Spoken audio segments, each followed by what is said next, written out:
So hello again. Welcome to the WebXam Users Workshop for 2022-2023. This recording will be posted on YouTube, so we can get started. I see that Jonathan Ramey has introduced themselves in the chat. You are welcome to do that, to sort of introduce yourself. It's wonderful to see you, Jonathan. While you are introducing yourselves in chat, I'll just discuss today's agenda quickly. So first, I'm going to talk a little bit about SEAT, where we all work that are doing this presentation today. We'll talk a little bit about the teacher reviews that are ongoing. We're going to talk about some WebXam updates, including changes to test retake policy, changes to C tags, updates to the calendar, and then we'll get into what's going on in item writing for this year. We'll do a walkthrough. This will take the majority of the presentation, is this WebXam walkthrough. And then lastly, we'll do a psychometrics update. Hello, Lisa, Kelsey as well. It's wonderful to see both of you. Carmen, great to see you. I've talked to Carmen a lot on the ticket system, so it's nice to see you here. Lindsay, hello. Lisa, wonderful. So I am Richard Huggins. I can just go to the next slide for that, actually. I am Richard Huggins. I'm WebXam lead developer. And the rest of the cast of this presentation, in order of appearance, is Sean Hickey, who's the Deputy Director of Assessment Services and also a lead facilitator for our item writing work. Brock Hertzfeld, who many of you will have interacted with in our WebXam support system. And Dr. Bridget McHugh, our Director of Assessment Services, will round out the presentation today. So just really quickly about SEAT. Wonderful to see you, Andy, as well, Jenny. SEAT is the Center on Education and Training for Employment at Ohio State. Our website is seat.osu.edu. The Ohio Department of Education Office of Career Tech works with SEAT to both write new assessments as content standards are updated, and then also to deliver those assessments through our WebXam testing platform. And so the purpose of today's discussion is, to talk about what's going on in WebXam and in item writing for the next year, then also to do a fairly full walkthrough of WebXam for any new users and as a refresher for those of you who've worked with us for many years. I see, hello, Jody. So first, I will talk about WebXam teacher reviews. So WebXam offers monthly teacher review sessions at the SEAT offices in Columbus. Teachers can register for those sessions at review.webexam.org. And I'll just add, if you're an administrator and you want to register a group of teachers, you can send us a purchase order at support@webexam.org, and we'll work with you to get you a special link to register that group of teachers. The upcoming sessions are on November 8th at 9 a.m. and 1 p.m. We had some cancellations, so there are actually some open sessions for that some open seats for that November 8th, 9 a.m. session that was full earlier. I see Tina. Hello, Tina. Then we'll have sessions at 9 a.m. on December 9th, January 9th, February 9th, and March 7th. And based on demand, we may add afternoon sessions on any of those days as well. If the sessions fill up, we'll look into adding a 1 p.m. session where necessary. Now, as I think most of you know, but just to be clear about it, teachers can review tests once during that test's active life cycle. And that life cycle goes from when the field testing is launched until that test is retired because the standards have been rewritten and a new test is coming out. Hello, Justin. So we encourage you to work with your teachers if they need to look at the tests that can be useful just to get a sense of how WebXam asks questions that relate to the course outlines and to the content standards. So often for teachers, that's very useful, sort of see how those questions are asked. Teachers can send their scores to themselves if they need them. And we also offer sessions to some extent at districts that choose to host them. I think we hosted one at Penta yesterday, I'm pretty sure, and we've got some coming up at Akron, Stark County, and down at Great Oaks. So if that's something that interests your school, feel free to reach out to us again, support@webexam.org, and we'll be happy to help you get that set up. Now, these days, there's a lot of focus on CTAGs and making sure that students can get the college credit that they have earned based on completing courses and being proficient on WebXam assessments. So I do want to spend a little bit of time talking about that. And these CTAGs will come up in like every portion of this presentation as well. We've been doing a lot of work to support these processes. So one new thing that you'll notice literally just maybe yesterday or today is that when you are activating a test that has content aligned to a CTAG, you'll see there's a link to information and a script that teachers or proctors can read to their students that just goes into what they're going to see when they complete the test. And what they see is an agreement basically to allow WebXam and the Ohio Department of Education to share their proficiency data with any schools to which they apply, so that it's possible for those schools to post credit to their transcripts.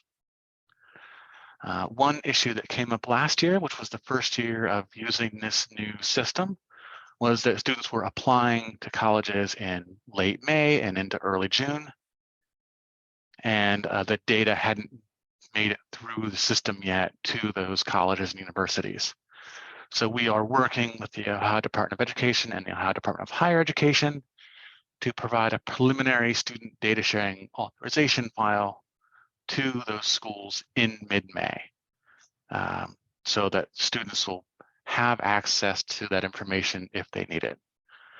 Of course, the authorizations in a sense are only one piece of the puzzle. In order for students to sort of earn that credit, their course completion also has to be reported through the EMIS system. And that just makes that whole CTAV verification process work more smoothly. And as you may have noticed, there is some CTAG specific reporting available in WebXam that we'll go into later on in this presentation. And I guess I should say, if there are any questions as we're going through this, please feel free to post those in the chat. We'll do our best to answer them as we're going. If not, we have a number of WebXam staff that are in the workshop who can also help answer those questions in the chat.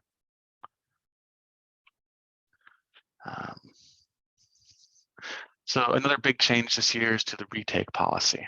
So for the past, I think, 2 years, seniors have been able to retake a test in the same school year, one time, 30 days after they took the initial test.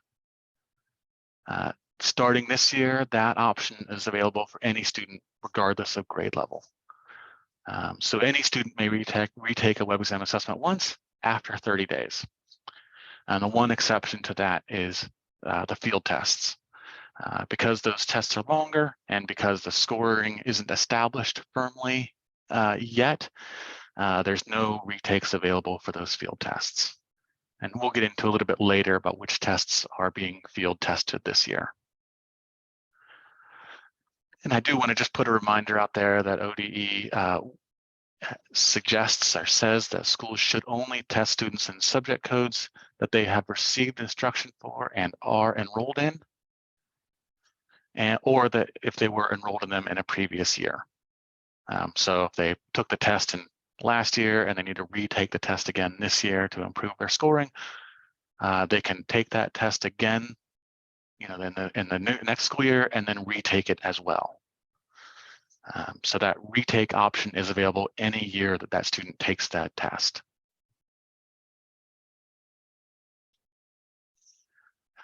Let's talk briefly about the WebXam calendar. Now, the fall pre-testing window is closed, but there is a winter pre-testing window coming up. That's really for the second semester groups. And so that's going to be from January 2nd until January 27th. So again, if you have second semester courses, that is the time during which you can do the pre-testing. There's a post-testing window that will be open and is currently open and will be open until June 3rd. The one exception to that is transportation systems, because that's the career field that's in field testing this year. Those transportation system field tests must be completed by April 21st, 2023. There will be no option to take those tests after that date. Roster uploads, which we've seen a lot of already this year, those can be done at any time, even up to minutes before the students are going to be testing. Now, we strongly encourage you to get those roster uploads done early, but you have there's no sort of deadline for when those roster uploads have to be done. And we've been seeing with the roster uploads recently, is there a workshop for rostering? We'll go into rostering during this session to some extent. Beyond that, we will we're happy to work with you, Harley, and sort of go through the process with you as needed. So is there, so roster uploads can be done at any time. We'll go into that a little bit. What we've been seeing some schools do is they know all the students are going to be testing in a given year. And so they'll sometimes archive all of their students and then do a roster upload, so it'll only archive the students that they're expecting to test. So we're happy to sort of work with schools that are looking into doing that. We've seen that particularly at some of the career centers, but it's an option that's available. Lastly, I do want to talk specifically about the teacher effectiveness window.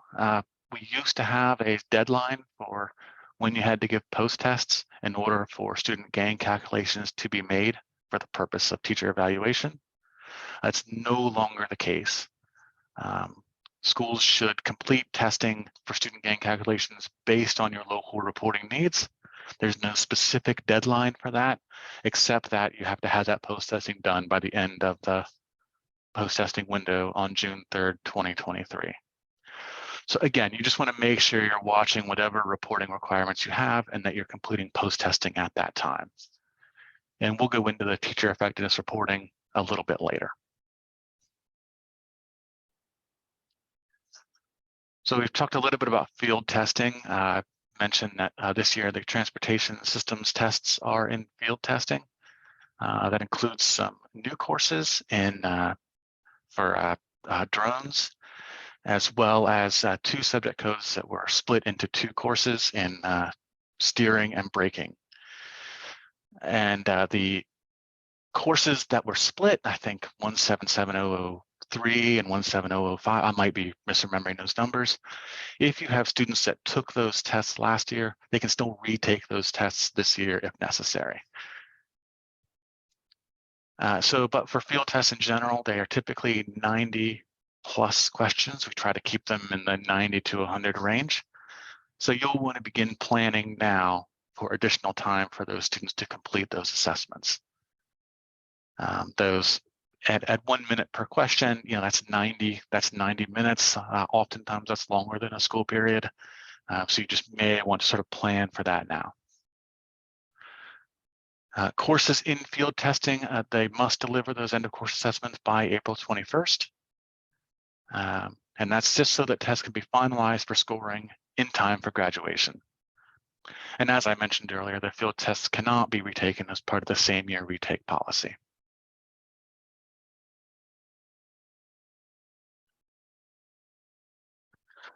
All right, well, again, if there's any questions, feel free to let us know in the chat. Sean, do you want me to just drive for you, or you can just take control? Oh, okay. Yeah, I'll just drive.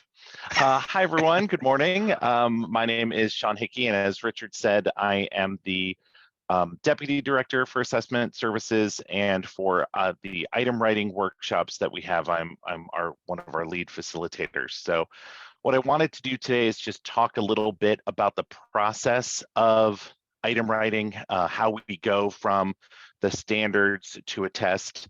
I promised Richard I would not sing the "I'm just a bill, I'm only a bill" song, so I'll try to just focus on the testing.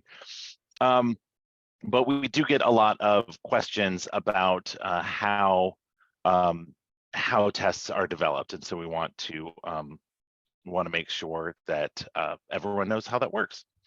And I kind of alluded to this, but the first step of the process is defining the body of knowledge. And that is, that's the career field technical content standards. So that is really with ODE and a panel of instructors and industry and business experts and post-secondary instructors, and they kind of look at the career field and try to determine like what is the most important knowledge and skills. What does this career field really bring to students, and how can they learn about that field? And so they create those strands, outcomes, and competencies that make up the career field technical content standards. This year, we're in the process of writing tests for the career fields of business, finance, and marketing. And so as a result, the work to create that course body of knowledge, the individual course outlines for each course, that was really completed at the end of the summer, just this past year. There's a little bit of work left, like aligning some of those courses to new C tags, and that is ongoing, but by and large, the process wrapped up just in the past month or two. And then the next step of the process is actually twofold. We look at the knowledge and skills, and we have to decide what pieces are most essential, especially since we're breaking them up by course. Some courses have a different focus than others. Some students or some courses you'll learn more content or different areas of content. And so each course has what we refer to as a test blueprint. And that is a document that really helps us build the assessment. It's a listing of how many items should be aligned to each of the various outcomes that are in the course outline. And that process of creating the test blueprint and writing the items, we just repeat those two steps over and over again for each course. And that is an ongoing process that for business, finance, and marketing, we're going to be starting very soon, in just a couple weeks, and we'll continue all the way through the winter and into the spring of 2023. So we'll look to wrap that up probably in late April or early May. Once all of the items are written, then the next step is to set performance standards, and that is what you would refer to as the cut score or the passing score. And it's a process by which subject matter experts like yourselves and at the post-secondary level as well, they really look at the test items and try to picture the minimally proficient student, the C- student, the barely passing student, and say, would they get this question right, and how many of these questions would they get right? They do that for each of the items for each course, and then the item bank overall for each course as well. That is a process that takes place at SEAT. It's an in-person process, and we do that over the summer, usually in mid-June. So once all of the test banks have been written. We also need to find out how the items perform with actual students. And so what we do is we enter a field testing phase. As Richard mentioned, the transportation systems career field, all of those courses are currently in field testing. And the purpose of field testing is to take those new item banks that we just wrote and make sure that each test item is a fair and effective measure of student knowledge and skills. That's really an important piece of the process because we want to make sure that we haven't introduced bias. We want to make sure that the items, they obviously make sense to us, but do they make sense to the students? And so that is a process by which we send all of the items out in those long field test banks, field test forms, and the students will take the individual tests. And that happens next school year. So in the same way that for this year, transportation systems is currently in field testing, for next year, in the 2023-2024 school year, business, finance, and marketing courses will all be in field testing. And so just like with transportation systems, if you are or work with a business, finance, or marketing teacher, you want to make sure that they're aware or be aware yourself that next school year you will not have pre-tests available and you will need to plan extra time for the field test because those question banks will again be about 90 to 100 questions. So again, that process happens over the course of the school year so that at the end of the school year, we can assemble the test forms. And that's where we take the bank of questions. We look at the comments that we've received from instructors during the validation and standard setting process. We look at the data that we receive from the field testing process, and we pick the best, most representative items to create a 40-item pre-test and a 40-item post-test. And that happens after the field testing window has closed. And so for business, finance, and marketing, that happens in the spring and summer of 2024. And then once we've created those test forms, then we send them out into the world. And so that is when the tests are actually live. We do sometimes go back and make minor edits, and we review comments from instructors and make changes as needed. But by and large, those tests don't change until the next time we start that cycle. And so starting for business, finance, and marketing, starting with the 2024-2025 school year, that's when the tests, the newly revised tests will be officially in use. So that's what the process looks like. And we find that letting everybody know the process, shedding some light on how it happens, is a great way to understand why the decisions have been made, like why are we sometimes in field testing, or why don't we have pre-tests available, etc.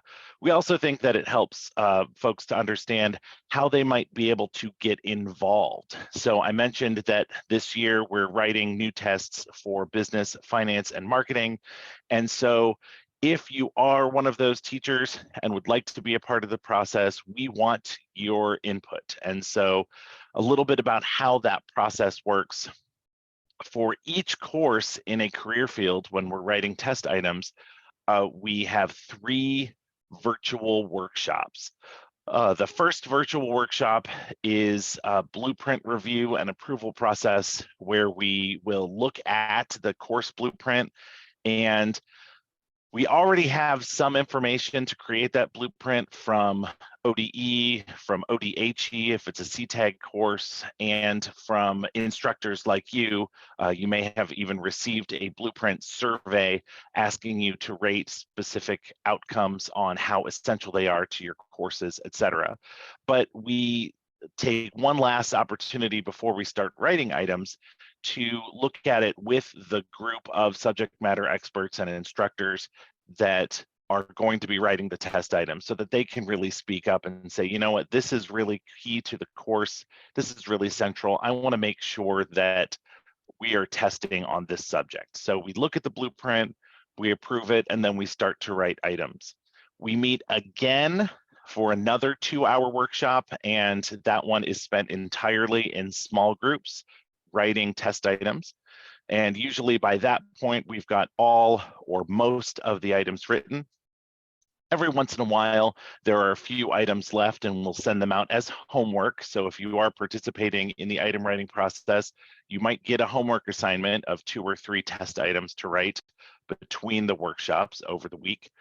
But then our last workshop, we get together one last time, again, for a 2-hour virtual session held via Zoom, and we do what's called a large group review. So in a large group, we look at each of the test items that we wrote, and we make sure that we like how they look, that they are likely to be effective measures of student knowledge and skills, that they're the best items that they can be before we send them out to students for field testing next year. So for business, finance, and marketing, we are currently in the process of scheduling those workshops. And so if you wanted to see the schedule of when we're doing what, in case you want to be involved, you can just go to news.webexam.org/item writing/calendars, or just scan the QR code that I put on the screen, and that will take you directly there as well. Looking at the chat, I see a question about, do we keep the relevant test questions from prior test years, or does the new test come entirely from new questions? The answer is a little bit of both. So the first part of the process I didn't really talk about is we look at those existing test banks and we align them to the revised standards, because sometimes the standards change so much. Some of those test items are no longer valid, so we just throw them out.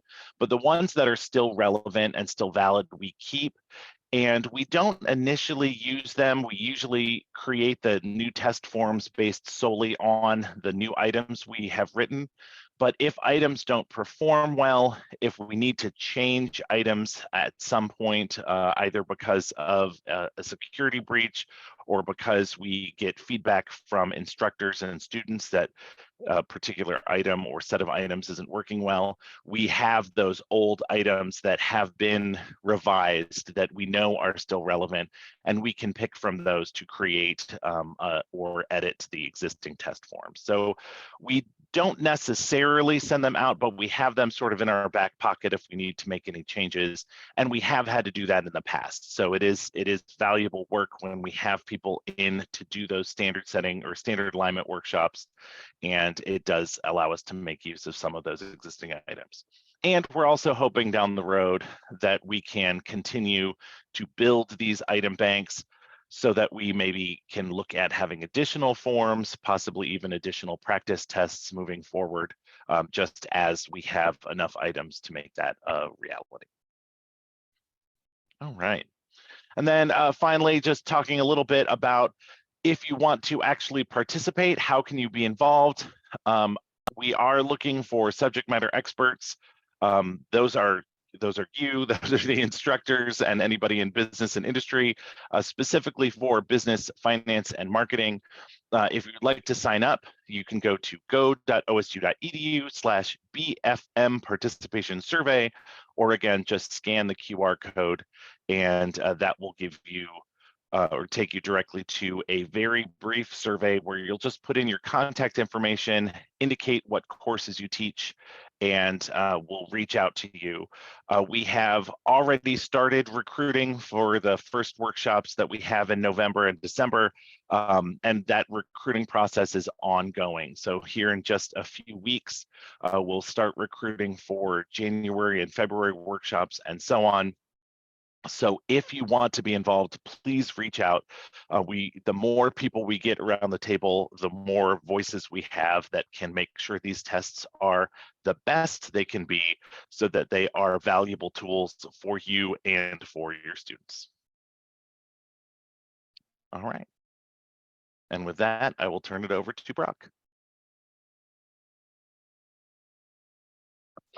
Hello, everyone. I am going to do a walkthrough of the WebXam system for many of the users that ask for additional information on how to use WebXam. It should be helpful.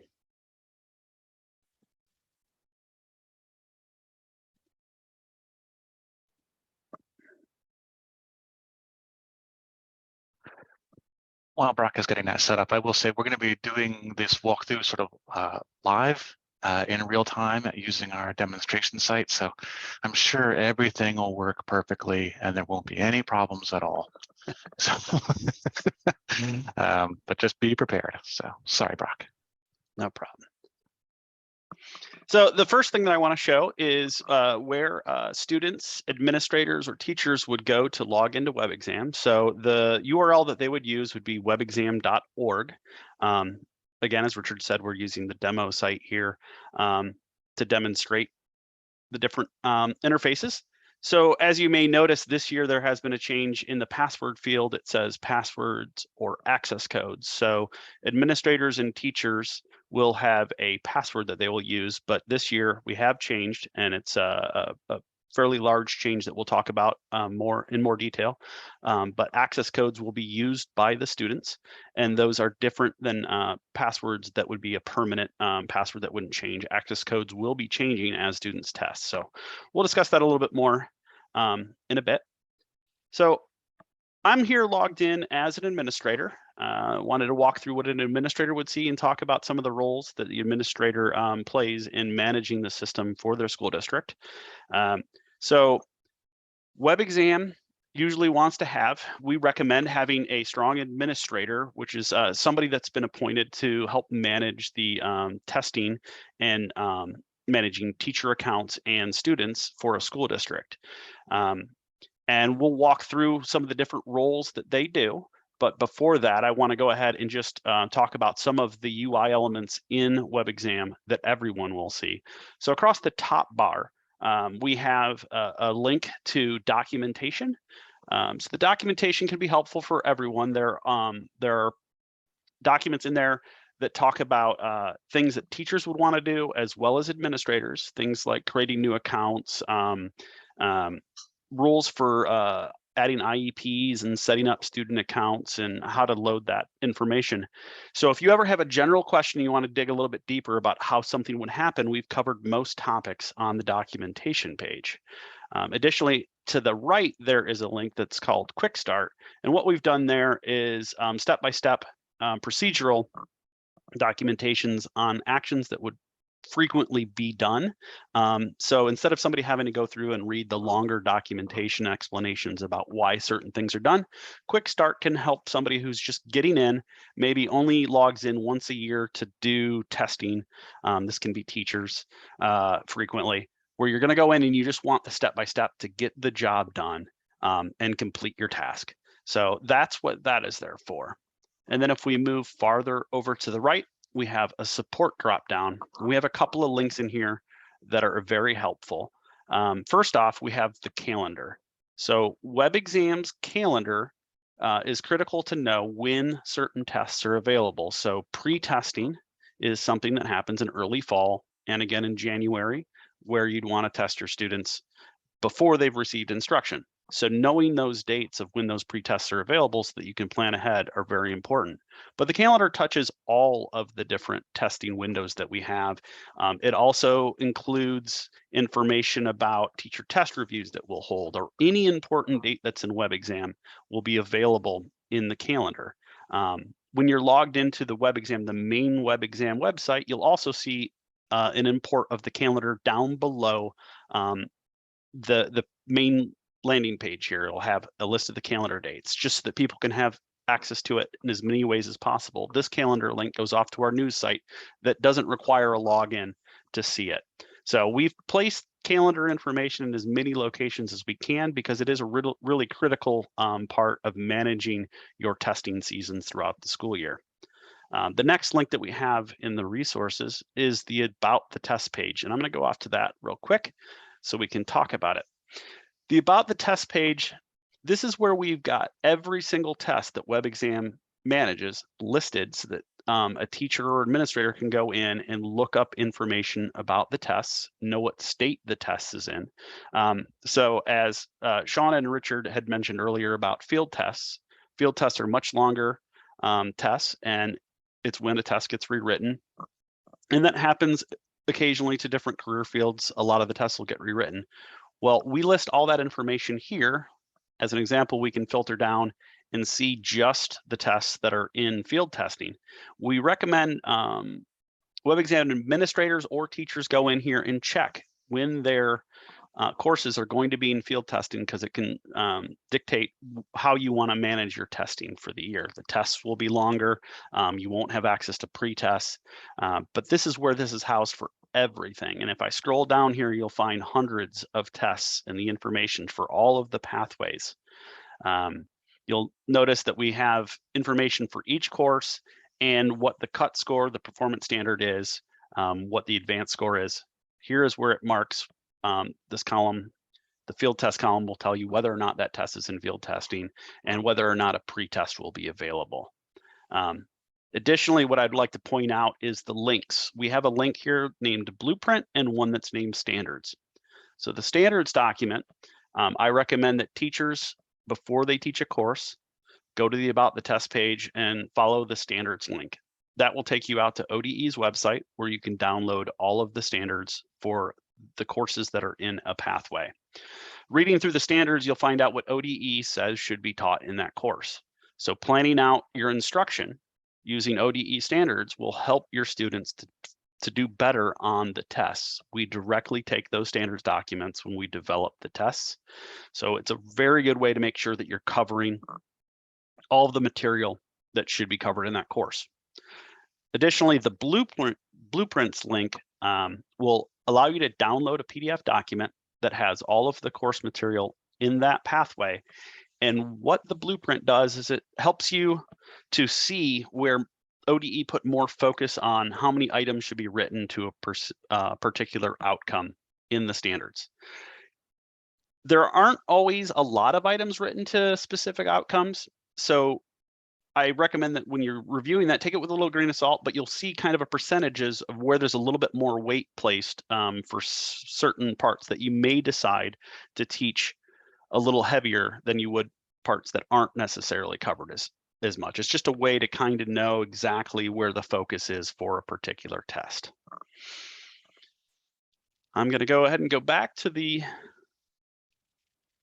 main WebXam page here and back up to the support menu. These other links here are also linked elsewhere on the page, so it's just another place to get to that quick start guide and the user's guide, which is the documentation. We have our contact information, including the telephone number that you can reach us at and the support email. So our recommendation for contacting us for support would be if you have a non-time sensitive issue, something that you want to ask a question, maybe clarification on a policy, or you need to have some information about a individual changed or something like that that's non-time sensitive, we recommend that you use the email. Our staff, including me, oftentimes Richard and a couple other staff members, will answer those emails. Generally, we answer most of those emails in a couple hours if we can. So it's a quick way to get an answer back. If you have something that's a little bit more time critical or you want to just have a conversation with somebody because you have a series of questions that you'd like to ask, you can contact us at the phone number there. The phone number is when our staff are available online and are logged into the phone system. Generally, we have staffing between 8 to about 3:30. That's generally when we have somebody available. If you don't get an answer because none of our staff are available at that time, you can leave an answer. We take those voicemails. We will call you back. We try our best to answer every question that comes in. But just be aware that if you can, put it into the email first, and if you really need to have a contact with a person on the phone, to give us a call. You can directly submit a ticket through the website using the submit a ticket form.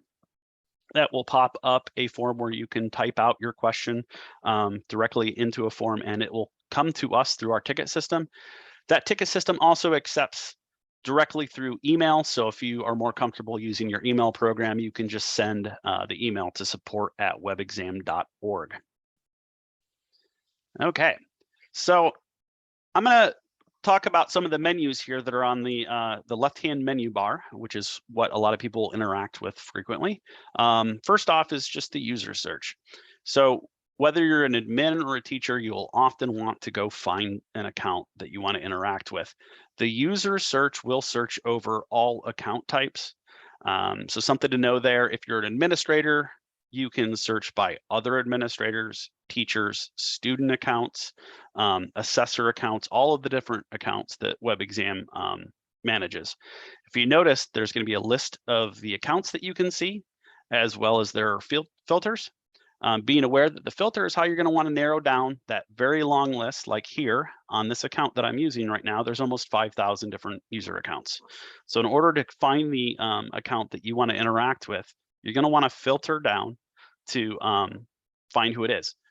The names, if you have the name exactly, you can find the user pretty easy. If you know the username, it's going to be an exact match. So it's probably going to filter down to just the one user, and local ID is also a very precise match. Additionally, you can use the account type menu to narrow down the search to just the type of account that you're looking for. Now, what I'm going to do here on the left-hand sidebar, there is an area that says administrator. I'm going to jump to that, and then I'm going to click list.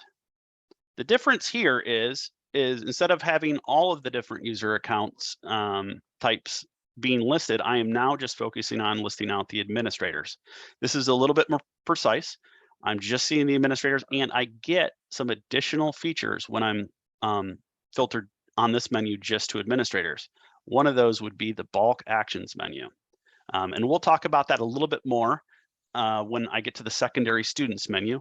Bulk actions let you perform some actions on the account types that you'd be interested in doing, such as archiving, but we'll talk about that a little bit more in a moment. I want to show the option to create a new administrator account. So I am, again, logged in using an administrator account. Administrators can create other administrator accounts. For WebXam, we don't really mandate the way that school districts manage their different accounts. Once we've created your initial administrator account at a district, that administrator can then create additional administrators if they choose to. What we often will recommend is having a couple of administrators maybe at your district if you're large enough, that maybe 2 people that are very familiar with the system and use it frequently.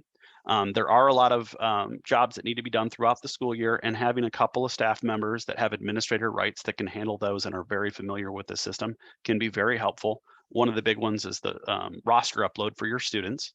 So this new administrator page will allow you to go in and create a new administrator account. The first part that I want to show here is when you're creating a new administrator account, you can select the administrator's administrator. And what you're doing there is you're choosing where to place the brand new created account. All of the accounts in WebXam are designed to follow a user hierarchy. So you want to place accounts underneath other accounts. And when you're placing those accounts in that order, the new account can see anybody that's below them. So in order to place an administrator and have them have the same rights as the person that's creating it, so you want to make sure they have the same view, you would want to choose the administrator to where they want to go.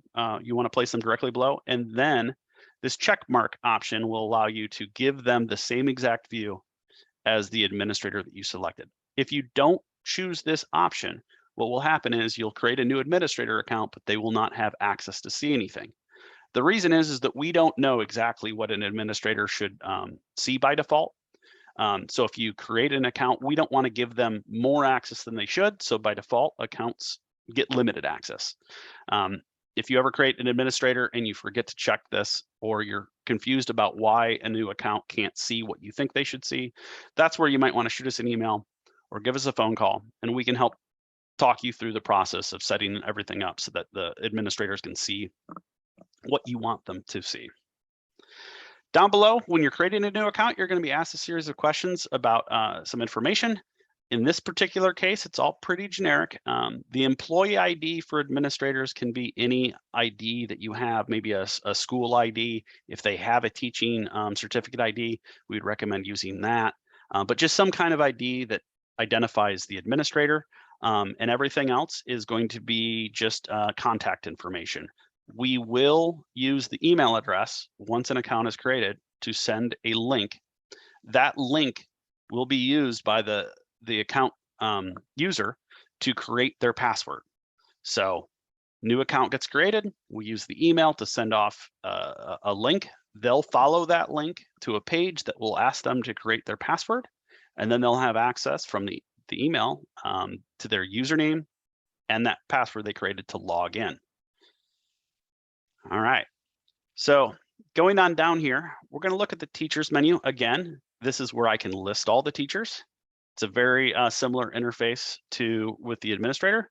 We can also create a new account. Here, you're just going to select what administrator you want to place that teacher under. Once you've placed a teacher underneath an administrator, that administrator will be able to see them and manage that account, as well as all students that are attached to that teacher account. The most critical part about creating a teacher account is that you want to make sure that you add in the educator state ID accurately. So we use the ID for the teacher to link student accounts to them. So you want to make sure that the teacher's ID is correct when you create the account. It's also critical to make sure that you create the teacher accounts at the beginning of the school year if you have new teachers. So you don't want to do student roster uploads until you have created all of the teacher accounts. When you're uploading students, the student information will include which teachers to link them to. If the teacher isn't already created in WebXam, you will not be able to complete that upload. It'll error out saying we can't find that teacher. So beginning of the school year, if you have new teachers, I recommend making sure that you go in and create their accounts. So one thing I want to note here, again, is this bulk actions menu. I pointed it out in the administrator area as well as the teacher. You have the ability to archive and unarchive these accounts. And we'll talk about that a little bit more. It's the same thing. It's the ability to basically hide an account. I'm going to talk about that mostly when we talk about secondary students, because that's where you do it more frequently. But this bulk actions menu is where you can trigger an action that will be performed against accounts if they are checked marked. So if you want to perform a bulk action, you will find the account that you want, you would check mark it, and then you can trigger an action from this drop-down menu. And that brings me to the secondary students list, where a lot of administrators and teachers will spend their time. So here is where we have all of the list of the students that this particular account can see. And we have a number of additional options.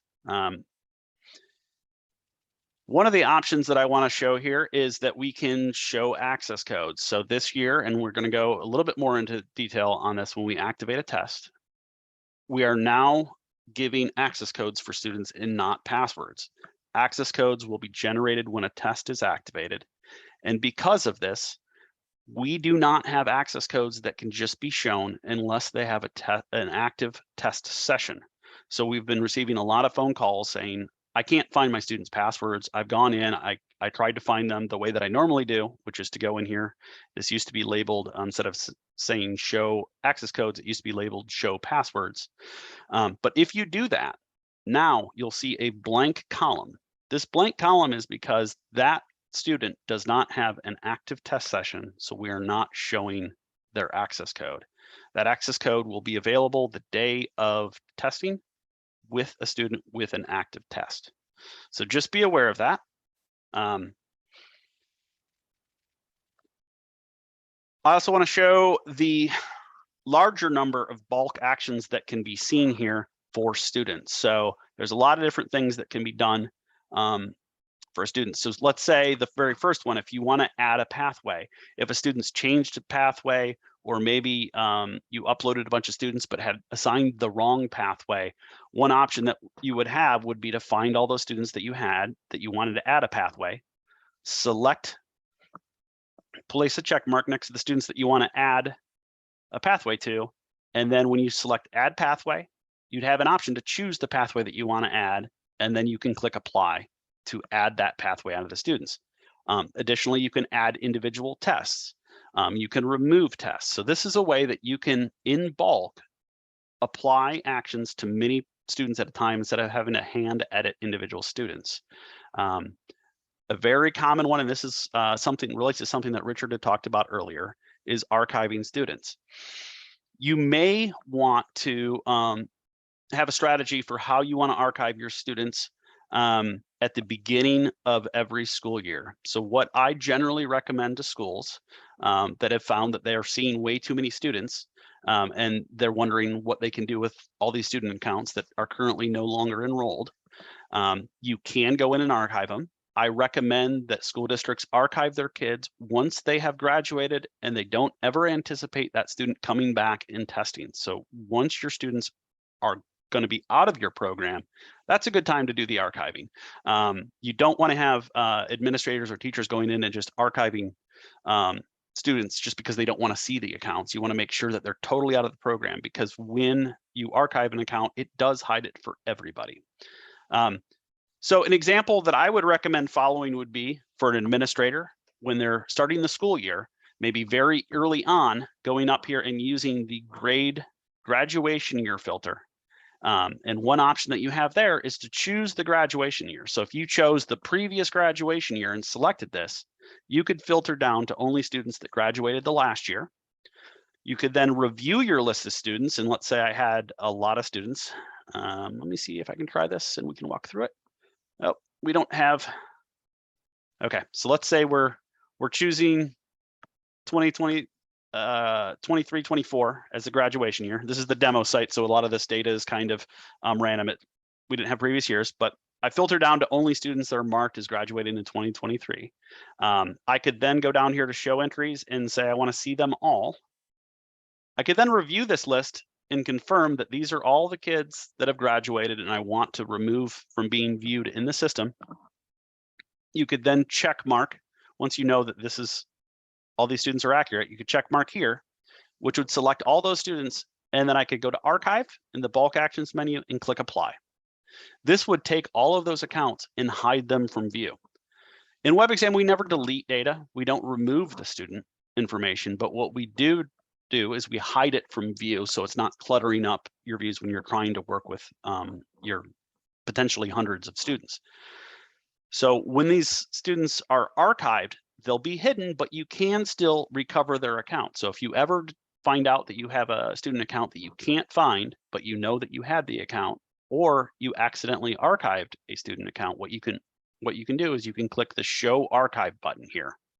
The Show Archive button will show you the big list of all your students. It includes active students and archive students. And you have an option there to check mark a student who may have been archived. These students here are not. So let me filter and see if I can show. Oh, I don't have any students that are archived. So let me go ahead and archive a student real quick, just so we can see this. Okay, so you'll notice over here that the status has changed to being archived. Say I accidentally did that. What I'm going to do is I'm going to select that student and say I want to unarchive them. So I'm going to choose unarchive, and I'm going to click apply. And now that student will show by default whenever you're looking at your student list. So just very good to know to explore this list of options. There's a lot of powerful features that can be done in there. Additional things would be to add a teacher, remove a teacher. So instead of having to do a full bulk upload of all your student data, you can get some of the work done here using the bulk actions menu.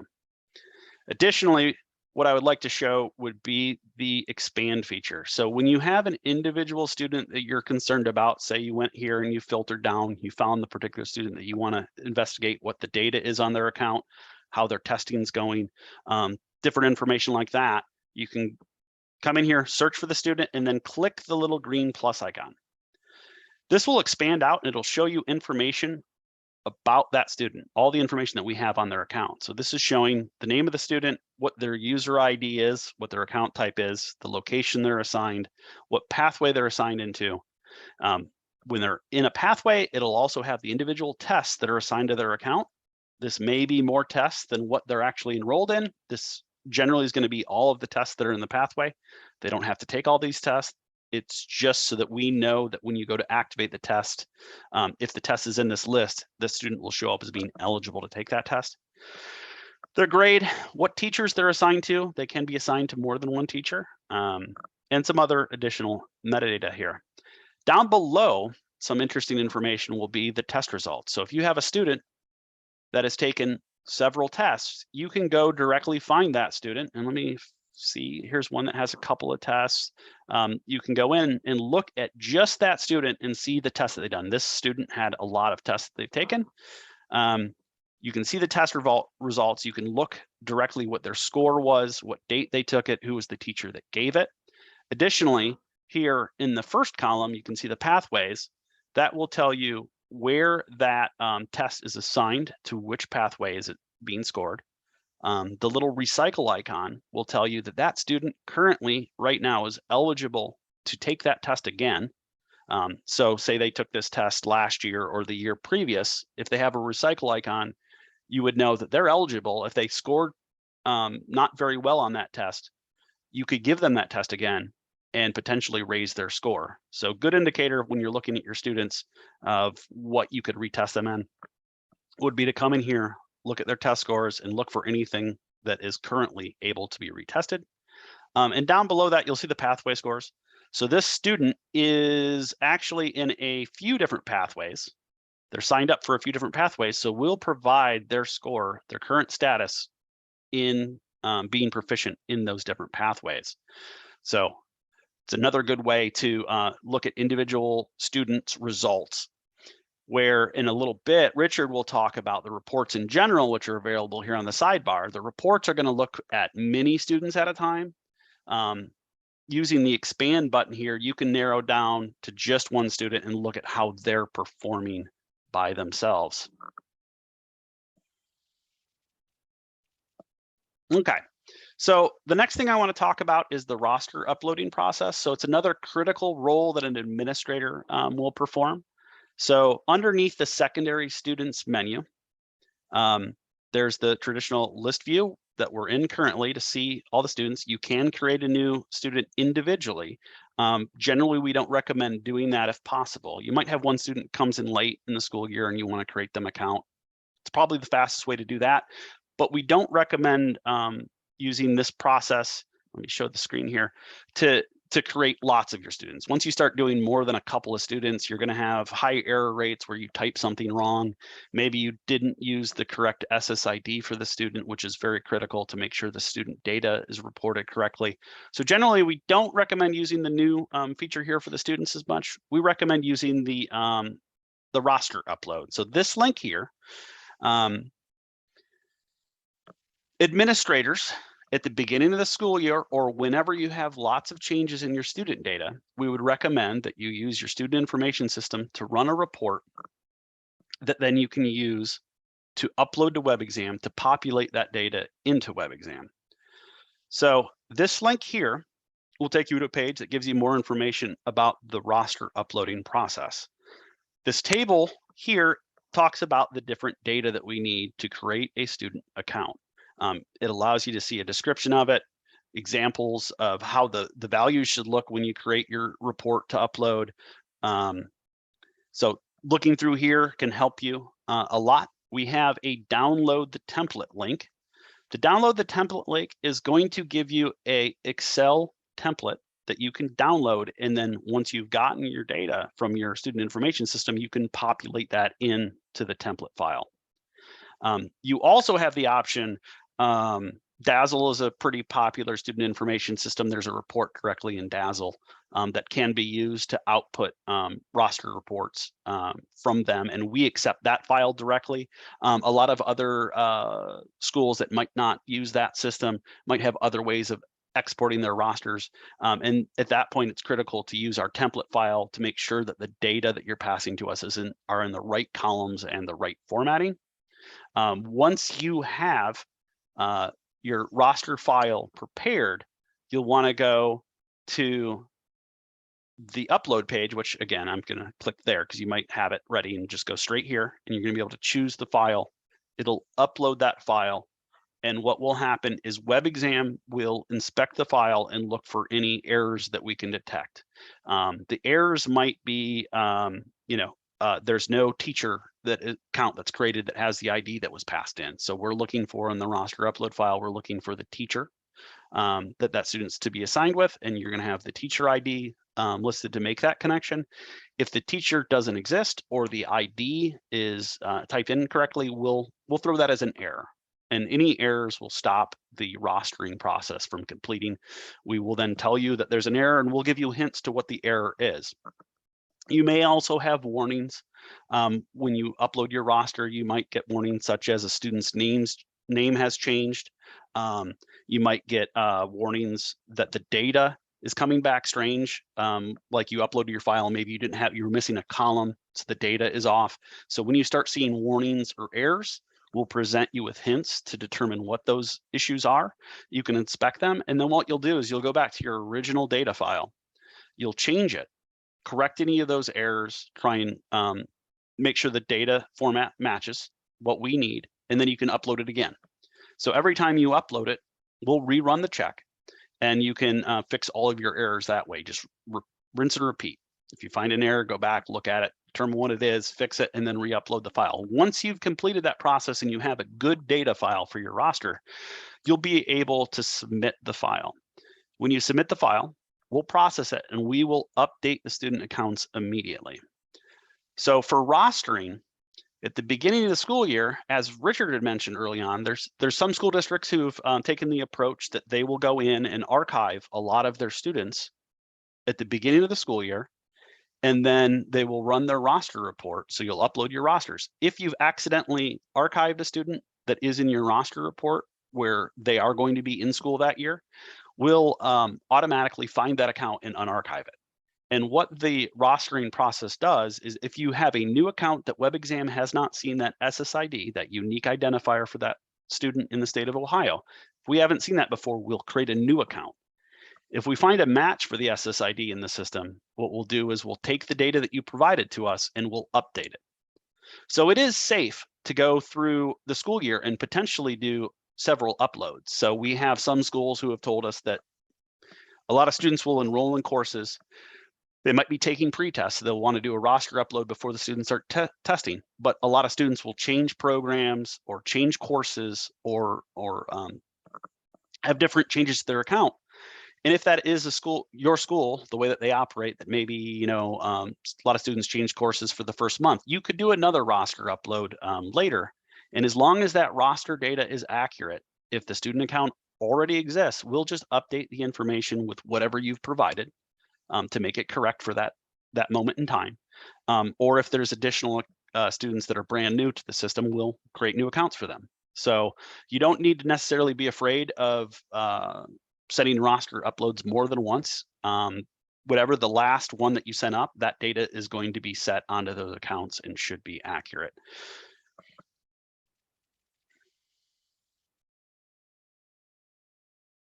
Okay, so that's a lot of talk about the rostering. If you do have questions, generally, we want to have maybe one of the main administrators for a school district handling the roster uploading. Once you become familiar with it, it can be a very powerful tool to make sure that your student data is correct.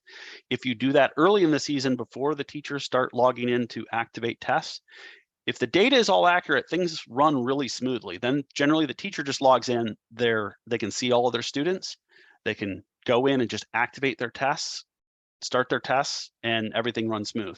It's more often the case for districts that don't have their rosters completed before the teachers log in, where the teachers have a lot of difficulty, where they're not seeing the correct students, causes a lot of confusion. So we definitely recommend trying to have a game plan in early fall about how you want to process getting your student data loaded early before pre-testing if you can. If you're not doing a lot of pre-testing, you can wait a little bit longer until you know that everything's settled down, but that's a choice that has to be made at the district level about exactly when you want to time that. If you have issues and you want to discuss that, again, feel free to send us in an email. We can reach out to you and walk through this for your particular use case. Okay, so next I want to talk about activating tests. So if a school district has got their roster upload in, they have all their student data there, and the teachers are now logging in, they're going to want to activate their students for their testing session. Early fall, generally that's going to be a lot of pre-testing. So some schools really want to get their students pre-tested the moment they get into class. Some wait a little bit longer. It is probably a best practice to test your students as early as you can before they've had a lot of instruction to get good pre-testing measurements. So I am currently logged in as an administrator account. An administrator and a teacher both have the ability to activate tests. For an administrator account, what you'll do is you'll select the teacher that you want to activate a test for. In a teacher account, when they would go to the activation test, their account would already be pre-populated because they're the only teacher. They can't see other teachers. They can't activate for other teachers, but administrators can step in and help teachers activate tests and do that for them if that's how your district chooses to operate. So what we're going to do here is with the test activation, we're going to have a series of questions that we're going to answer so that we can get to the final test activation. So I've selected a teacher. I've then been asked, where is the location that this test is going to be given? So for location, it isn't necessarily just the physical location that you want to assign here. It is you want to know who is the owner of the program that the course is a part of. If you're at a homeschool and you're teaching a course, but it's actually a course that was approved for the Career Center, you may need to choose the Career Center here. What we're trying to determine is where should we report this data to? So we want to report the data to the owner of the program. So you should be aware of that. We're going to go ahead and click next. And here you would have the option to choose the test type that you're trying to activate. So currently, because of the WebXam testing calendar, post-testing and practice tests are available. So those are both kind of end of course tests. If we were in a pre-testing window, we'd also see, or we'd only see the option for a pre-test. In the fall, only pre-testing is available. Then there's usually a month gap, and sometime in October, we'll launch the post-tests. The pre-tests won't be available, but the post-tests and practice tests will become available. In January, we have a situation where post-tests, practice tests, and pre-tests are available for semester-based courses. And then the pre-testing will be not available after essentially January. But you want to be aware of what you're activating. There is one additional test type that will show up occasionally, and it's called a saved test. If you had students that were taking a test and their test session was broken, essentially the browser was closed, or they had an emergency and they used the emergency exit button. There's a link inside of the WebXam testing. If they have to leave for some type of an emergency, what that'll do is it'll close their testing session and it'll put it into a saved mode where it can be activated later for teachers or administrators when they have a chance to do it safe, get back into the test safely. So that would be if your account has a student who has a saved test, you might see an additional option here to activate the saved test. WebXam does not support breaking tests into multiple sessions. We are really designed to have tests done in one sit-down session, but we do allow the ability if a network issue happens and the students can't finish their tests, or a fire drill, or a student gets sick, the ability that if that test session has to stop, that we allow an option to go back in and reactivate that so the students can complete it. Currently, my account has nobody with that situation, so I'm not seeing that link. So I'm going to go ahead and choose post-test here, and I'm going to go to the next step, and we're going to choose what pathway we are going to be giving a test in. So I'm going to go ahead and select the ag pathway here. And then we're narrowing down and we're going to select a course. And now what we're seeing is the final step. So all those previous questions collected either metadata that we need for reporting, or we're determining what test you want to give that day. This list here down at the bottom is a list of every student who's eligible to take this test from the account that I'm using. So it was the teacher that we selected the very first option. So it would have been these students would be assigned to that teacher, would have been in that pathway and taking that course. And this list would include students who hadn't taken that test this year or who basically are eligible. They either taken it for the first time or eligible for a retake, which would show up in here. Because of the changes that we've made for student login this year, we have a couple of things that we want to discuss. First of all, since we're doing access codes and we're generating those when you're activating a test, we're recommending that teachers or administrators go in and schedule their test sessions in advance. The reason is that we're going to generate those access codes, and you're going to want to have access to those to print out before that test session. So here we have an activation start time. It's going to default to the current time when you're logging in, but you can go ahead and choose this, say 3 days, 4 days in advance. We give up to 7 days in advance. You can pick the date and time that you would like that test session to start. This will give you the time to prepare the access codes to distribute for the students. So we'll talk about that after we've activated some, but be aware, we are recommending giving yourself enough time until you get comfortable so that you know how much time you need to get the access codes, and we're recommending that you download a file that we'll talk about and print it out. So there is a little bit more work. We are moving to the access codes for security purposes. It's going to make WebXam a lot more secure, so we don't have passwords that are permanent that can get lost. But it is a little bit more work. So whenever you have additional security, there's usually a little bit of inconvenience, and we want all the districts to know that they're going to want to plan this out and get information to their teachers to let them know. You probably don't want to do your test activations at the last minute anymore. You probably want to prepare a couple days in advance, schedule your time, and activate in advance so that you have time to get the download file and print that out.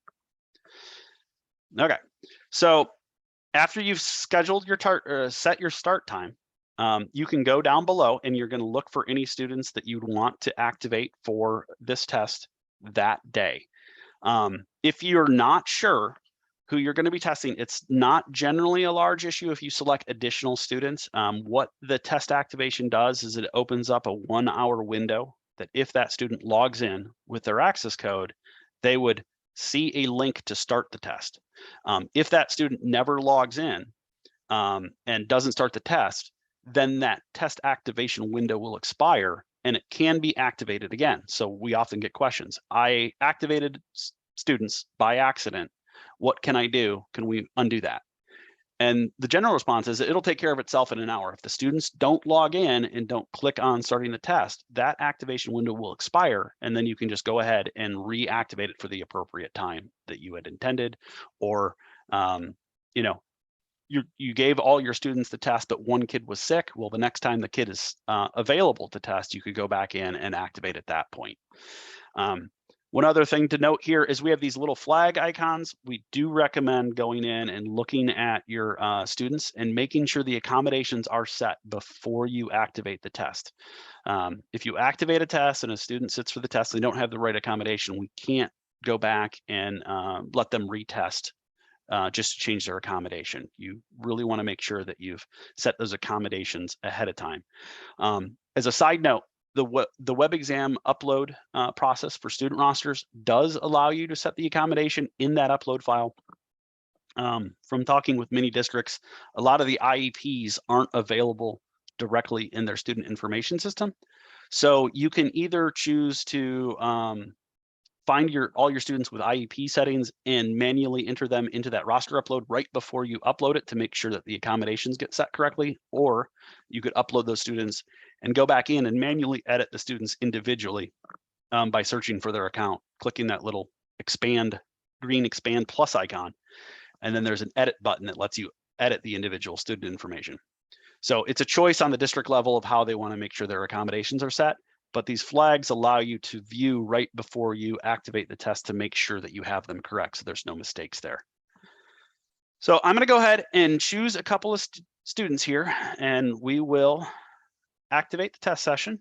So you'll notice down below we'll have the activate button. I'm going to go ahead and click that. And you'll see that the page reloaded, and we now have in the activation window, for students that weren't activated, we have the little do not icon there. And for students that were activated, we have a start and end time for that test activation window. So since I didn't change the start time for the activation start time, it used the current time to give me that that start time. So I would now have that 1 hour window to have my students come in, sit down, and log in. The critical thing here that we have is this download activated link. If you click on this link, it will download a CSV. with all the student information that will allow them to log in. You may want the CSV, but what I would recommend doing is using this arrow button to look at the other options. We have 2 options for PDF downloads.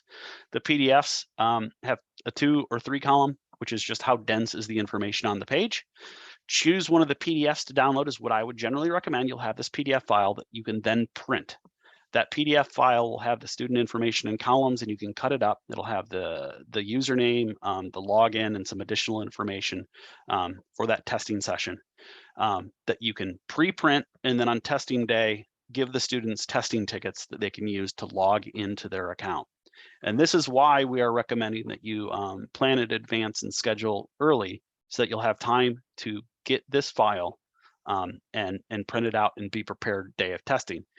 If I had operated the way that I did, where I didn't set the future start time, I would then have this 1-hour window that I would need to make sure I had easy access to a printer, printed that out, and distributed those passwords, which for a lot of people might not be very feasible, depending on their access to printers.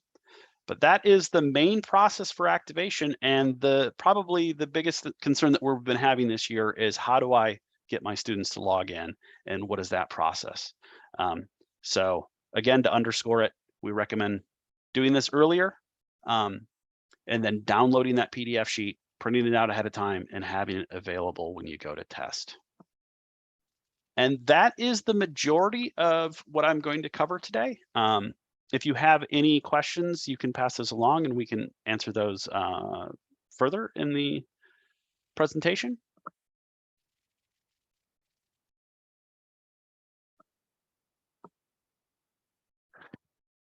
Hi, Brock. So there have been a lot of questions in the chat. For the sake of our viewers watching the recording, I'm going to run through all of those questions now. That is going to be a lot of fun for everybody. So let me get to the top of the list here.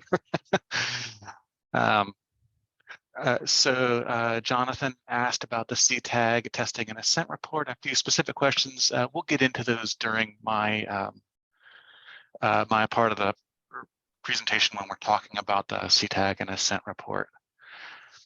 Lisa asked if the access code is the same for all students in a test session. The answer to that is no, I'm sorry.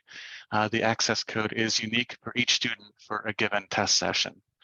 Maybe one thing to be aware of with respect to that is that if you have a student that's taking multiple tests on the same day, or if you have a student who's maybe scheduled to take the test at 10 and then you ended up scheduling them to take the test at 2, the access code will be the same for those test sessions. So once an access code is set for a day, it will work for any other test sessions on that day.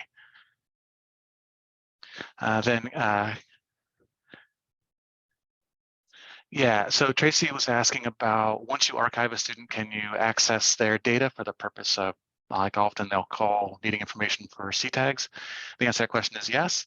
As Brock showed, there's a show archive button in the student list where you can access those students. And then also in the reporting by default will include archive students in almost all cases.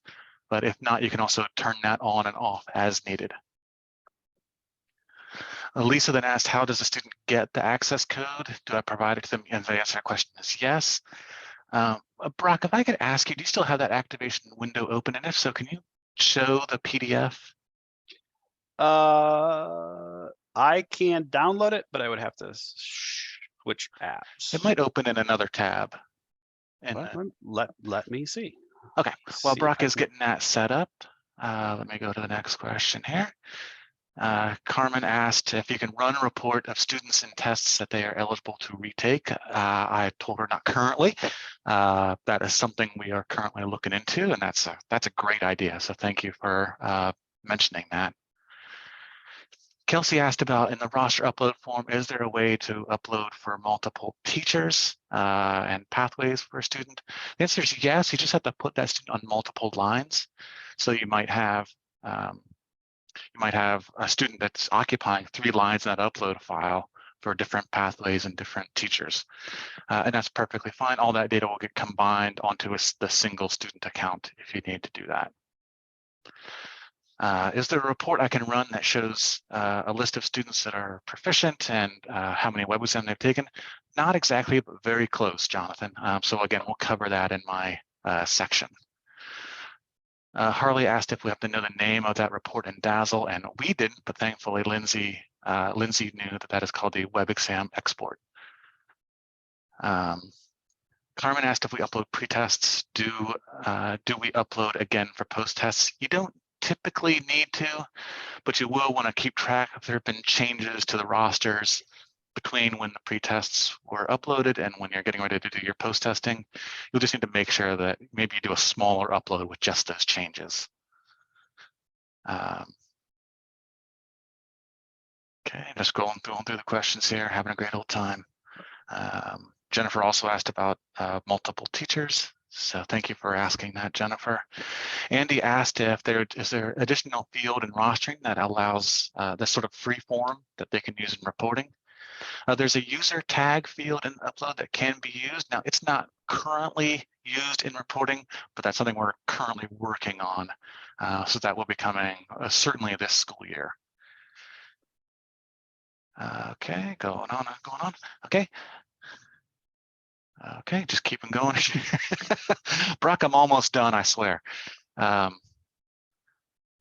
Tracy asked, so 1 hour, and then Carmen asked if the field tests get longer than 1 hour. So I do want to make sure to make that clear that that activation window defines the time during which a student can start that test. Once a student starts the test, then they have whatever time they need or is allowed for them to complete that test. So say you have a student scheduled to start the test between 10 and 11 in the morning, and the student starts that test at 10:50, and maybe they have no accommodations, so they have 40 minutes, then they'll have until 11:30 to complete that test. The activation window only defines when they can start the test, not when they have to be done. Do the accommodation flags need to be completed manually, or can they be included in the bulk upload? There is a field in the upload for providing that information. Harley, I think that the Dazzle export does not include accommodation information. So you may need to add that information in after you export out of Dazzle. I'm not 100% sure about that, but I'm 90% sure about that. In most conversations that I've had with school districts, it seems like the student information systems generally don't have the accommodations. That's why I wanted to mention it there, is that it's usually a follow-up process. So just being aware of it is a good first step, but you might need to get the accommodation information IEP from a different group and then make sure that those settings are set. Yeah, Lynn Lisa asks about whether or not the PDF could be set to print 1 page per student. Not currently, however, one of the other upload options is for like a CSV file that you could open in Excel. And then you could do a mail merge to make 1 page per student if you wanted to do that. I do understand about those small slips of paper. Yeah, Tracy, that's correct. So you can activate up to 7 days in advance, but what you're defining at that point is the 1 hour window during which that student can start the test. For the blueprints, I see where you can download an Excel file. I did not see an option for a PDF download. Yeah, we used to have a PDF download. I think Brock might have just misspoke on that briefly, but it's an Excel file. You can, that Excel file, you can like save that as a PDF if you need to. If a teacher were to test/retest a senior, can they use last year's passwords? For students that existed in the system prior to this year, their old passwords will still work, but there's no sort of reporting that will give you what those passwords are. Instead, you should just use the access codes. And I think it's probably better, Andy, to sort of get your teachers used to using those access codes and getting that process nailed down. Even if, as we understand, the passwords could have been a little easier. But if you have students that were in the system last year and you have their passwords already, those will work. We didn't want to cause that to be a problem. Brock, those are all the questions. You want to talk about the PDF real quickly? Okay. Is it being shared? I believe I am sharing it. You are sharing. Okay. So what I did is I clicked the 2-column download. Again, right now, currently, the button, when you click on it, will give you the CSV. As Richard stated, that's going to be an Excel file with the raw data. For those that are familiar with mail merges, you can use an Excel file and Word to basically create a template and manipulate that data to put it into any format you want, like one user per page. A little bit of an advanced feature, but it is something that power users can really get done fairly easily. And Office is pretty good about walking you through that process to set that up, as long as you know how to search for what a mail merge is. So the PDF files, we have a 2 and a 3 column, depending on just how many pages do you want to print. And the example there is going to provide the student, okay, here's the URL.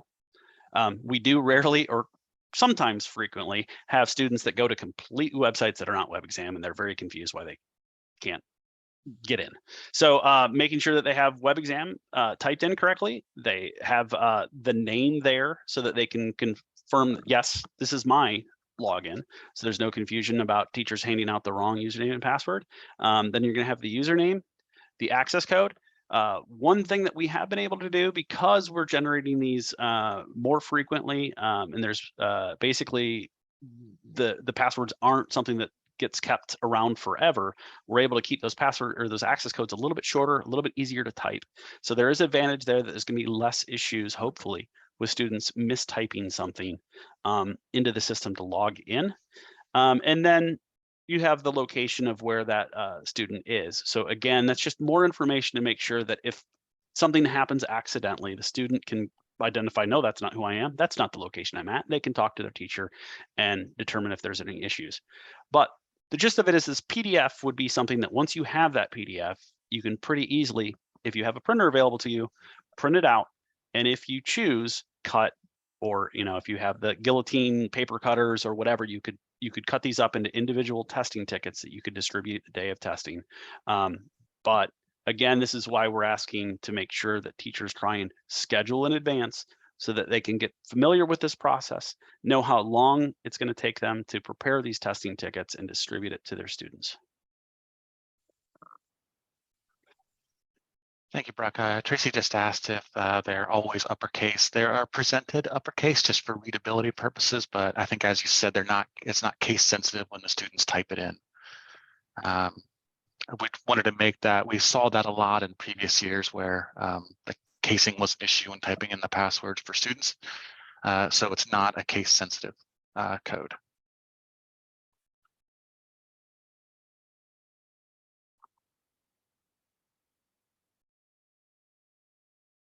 All right, are there any other questions before we move on? I'm not seeing Brock's screen. Yeah, Jonathan, we had one other person had that problem as well. I'm not sure what's going on there, but Brock is basically showing the PDF. I'll do a text to audio description. Brock is showing a PDF. If you've seen the test activation process, you may have seen this PDF, but it is split into segments, sort of like you're printing mailing labels or something like that. And it has the username and password that each student would be using to sign into the system. If we need to, John, we'll connect with you afterwards and sort of share that with you as needed, or you can just take a look at the recording. It'll get posted either later today or early tomorrow onto YouTube, and we'll add the link to the users workshop page on our news site. All right, Brock, get out of here, and then I will start talking about reporting. And I'd say, I mean, obviously, if you need to take a break, feel free to do so. Before I dive into reporting, I'm going to be talking about ordering pretests a little bit. So if you don't need to order pretests, it's a good chance to take a break. If you've done pretest ordering a lot, also a good opportunity to take a break if you need to.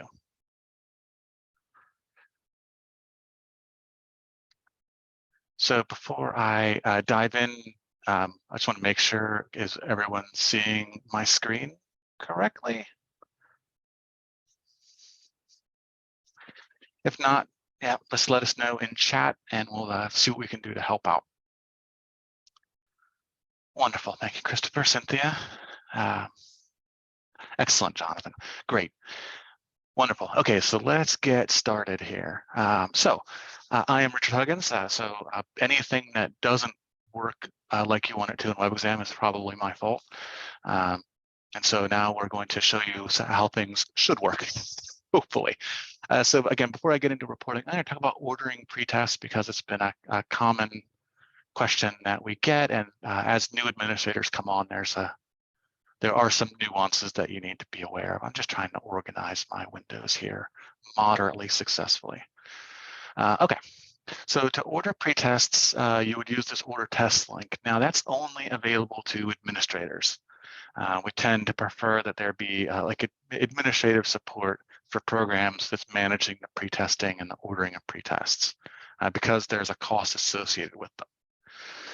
So whereas the post tests are available to districts at no cost because that cost is covered by the Ohio Department of Education, the pretests, there is a cost associated with them. And that cost is $2 per test per student. So if you have 20 students that you're giving 2 pretests to, you need to buy 40 credits, and those 40 credits will cost you $80. And we'll sort of delve into that once we look into the system a little bit. There are some cases, a few of them around the state, where a teacher is basically administering their own program. And so that teacher is going to have both their teacher account and then a separate administrative account exclusively for ordering tests. That's a rare situation, but it does come up, and there are some nuances associated with doing that. So to place a new pre-testing order, you just click on order test and then click on the new order option. That's not related to the band. And in theory, it'll work. Excellent. So at the top of this page, you'll see information that you may need for your purchase orders, including our federal tax ID, the email to send purchase orders to. If you need our W-9, send us an email, support@webexam.org, and ask for it, and we'll send that to you. Some schools do need that for their purchasing processes. Now, as I said earlier, most tests are free. The pre-tests have a cost. There are employability tests as well. Those are not used so often anymore, but they are available. And if you'd like to know more about those employability tests, just let me know. Or again, email us at support@webexam.org. So there's a fair amount of information that needs to be filled out. All of these fields are required until you get down to these 2 fields. So you can pay by purchase order, and that's certainly the most common way that pretests are paid for. But you can also choose to pay them with like a school credit card. And if you do pay by a school credit card, you'll just check this box, and then you don't have to worry about completing a PO number. The notes field is also not required, and that's really just maybe for your information, or maybe something you want to make sure we know about your order when you're placing it. I'm going to put some random stuff in all these fields. It doesn't really matter, but just to have something in there, we'll at least do the state correctly. Come on, and put in a zip code, tax exemption number. And I'm going to pretend this is a purchase order code 12345 and a comment of hi. So we'll actually place an order here to see how this works. Now, what you'll notice, and this is a new feature added last year, is that you can order pretests and place them on your administrator account if you're an administrator. So that means you can place an order for, for 100 pretests, assuming I can type, 100 pretests. It's going to cost you $200, and those are going to go onto your administrative account. Those won't be available for teachers to use until you assign those to teacher accounts. So just keep that in mind. If you place them into your administrative account, they won't be immediately available for your teachers to use. You'll have to go through another process that we'll cover in a second to assign them to your teachers. If you are assigning accounts directly to teachers, you can just select that teacher's name from here. You can use this expand order button to add additional teachers with additional amounts of tests. And you'll see that the total will keep actively updating. And once you've completed all the information above and completed the teachers that you wanted to have pretests for, you can click that button. And you can mix this up. You can have some tests that are on your demo account or on your teacher administrator account for later use, and some that are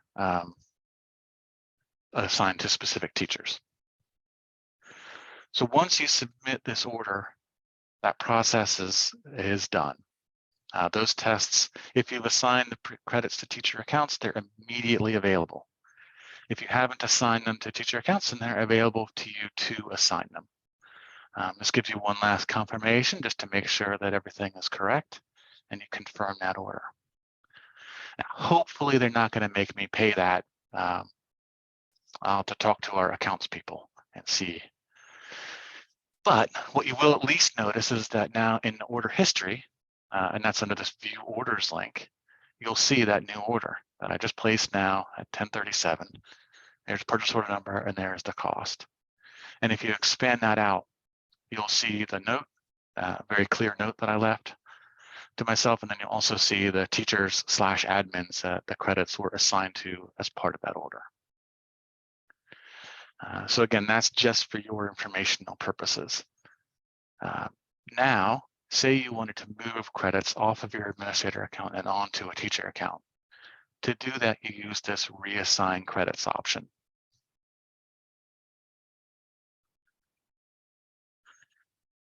And so that will load, and you'll see the credits that every teacher has available to them. So you see that your administrator account has this 1,001 credits, and you'll see each of your teachers. Hey, this teacher has 21 credits, and they've used 60 so far. One thing I should point out, if you're an administrator, particularly at a career center, you'll want to pay close attention to which teachers you add credits to, and most importantly, take credits from. It may well be in some cases that some of the local districts in your CTPD are sort of in your hierarchy. And so you'll see those teachers listed here with credits. If you didn't buy credits for those teachers, please don't take credits from those teachers. And if you're not sure, please reach out just to make sure that we're not creating any issues. So if you want to move credits from one account to another, that's a two-step process. The first step is to remove them from an account. So say I want to take some credits from this top level account. I'll say I'm going to take 100 credits, and I'm using that minus, so I'm basically removing 100 credits from that account. And then I'm going to add 100 credits to this account. And what you'll notice is that this data will automatically update. And then at the bottom of the page, right on here, you'll see this credits remaining. And that basically says that you added and removed the same amount of credits so that your end total is 0. So once that's 0, then you can save those changes and add those credits or move those credits. So if we do that, we'll give this a few seconds to work, hopefully. And you'll see you'll get a success message, and you'll see now that those credits have been moved from this administrative account down to this teacher account. And so typically, as an administrator, you'll be doing that oftentimes at the start of the year. You might buy a group of credits, and then as teachers need them, you'll assign them to their accounts. And those credits, once they are purchased, they don't ever expire. So if you buy a number of credits this year, but you don't use them all, those will still be available to you next year. And while currently those credits are $2 per credit, that may go up at some point in the future. If it does, your credits won't change. Once they're purchased, it's like a forever stamp. It's still gonna work for the $2 that you purchased it for. I do want to cover, you'll notice occasionally on your reassigned list here that there'll be teachers who are archived. And those may be teachers who are no longer teaching at your school, and yet they still have credits assigned to their account. Now, since they're archived, they're probably not going to use those credits. So you may wish to take those credits and move them back to your administrative account to be, well, let me type that correctly, to be later assigned. So we can take those 6 credits, add them up here, and then save that change. And then wait patiently. Right. And now you'll see that that archive teacher, there's a few others, but this archive teacher no longer will show up in this list because now they don't have any credits on their account. Again, when doing that, please make sure that's a teacher that you bought credits for and you're not just taking credits from another school. So that is the sort of the test ordering process. And now we're going to move on to the fun of the day, reports. So the first report I always suggest people start at is the summary report. So the summary report gives you an overview, basically, of the testing that has occurred in your school or in your program. So by default, if you just click the Run Report button without making any changes, it will show you all the testing that has occurred in the current school year. So in this case, since this is pre-testing time, this is going to be almost exclusively pre-tests, except for maybe 1 or 2 cases of the non-pre-test. If you wanted to sort of filter this list, maybe by a particular test, you can just copy that test ID, paste it into the search box, and voila, you'll only see the teachers that have given that particular pretest. Now, the summary report, apart from being a great way to sort of see how testing is going in your programs, is also a way to sort of confirm the reporting information. So Brock covered in activation that there's that step that you basically choose which career center or school owns a particular program. That choice determines basically where those results are going to get reported at the end of the year, basically in which sort of roster or which report file that data is going to be in. And so you as administrators, particularly for reportable tests like post tests, you'll want to make sure that this reporting location is correct. And if it isn't correct, just send us in a ticket and we'll work with you to get it fixed. But making sure that's correct is a great way to make sure that the reporting process goes as smoothly as possible. Now, the other nice thing about the summary report is you may notice this number of students as a link. And clicking that link will run a testing report based on that data. So this gives us a unique opportunity to move on to the testing report. So when you click that button, now you'll see it's just run a report for the current school year, for that teacher, for that test. And you'll see here are the 13 students that were part of that result set. Now for each, I'm going to just shrink this down slightly so we can see everything. I apologize if it's too small. I just wanted to make sure we could see an entire row for the students. So you'll see the student's name.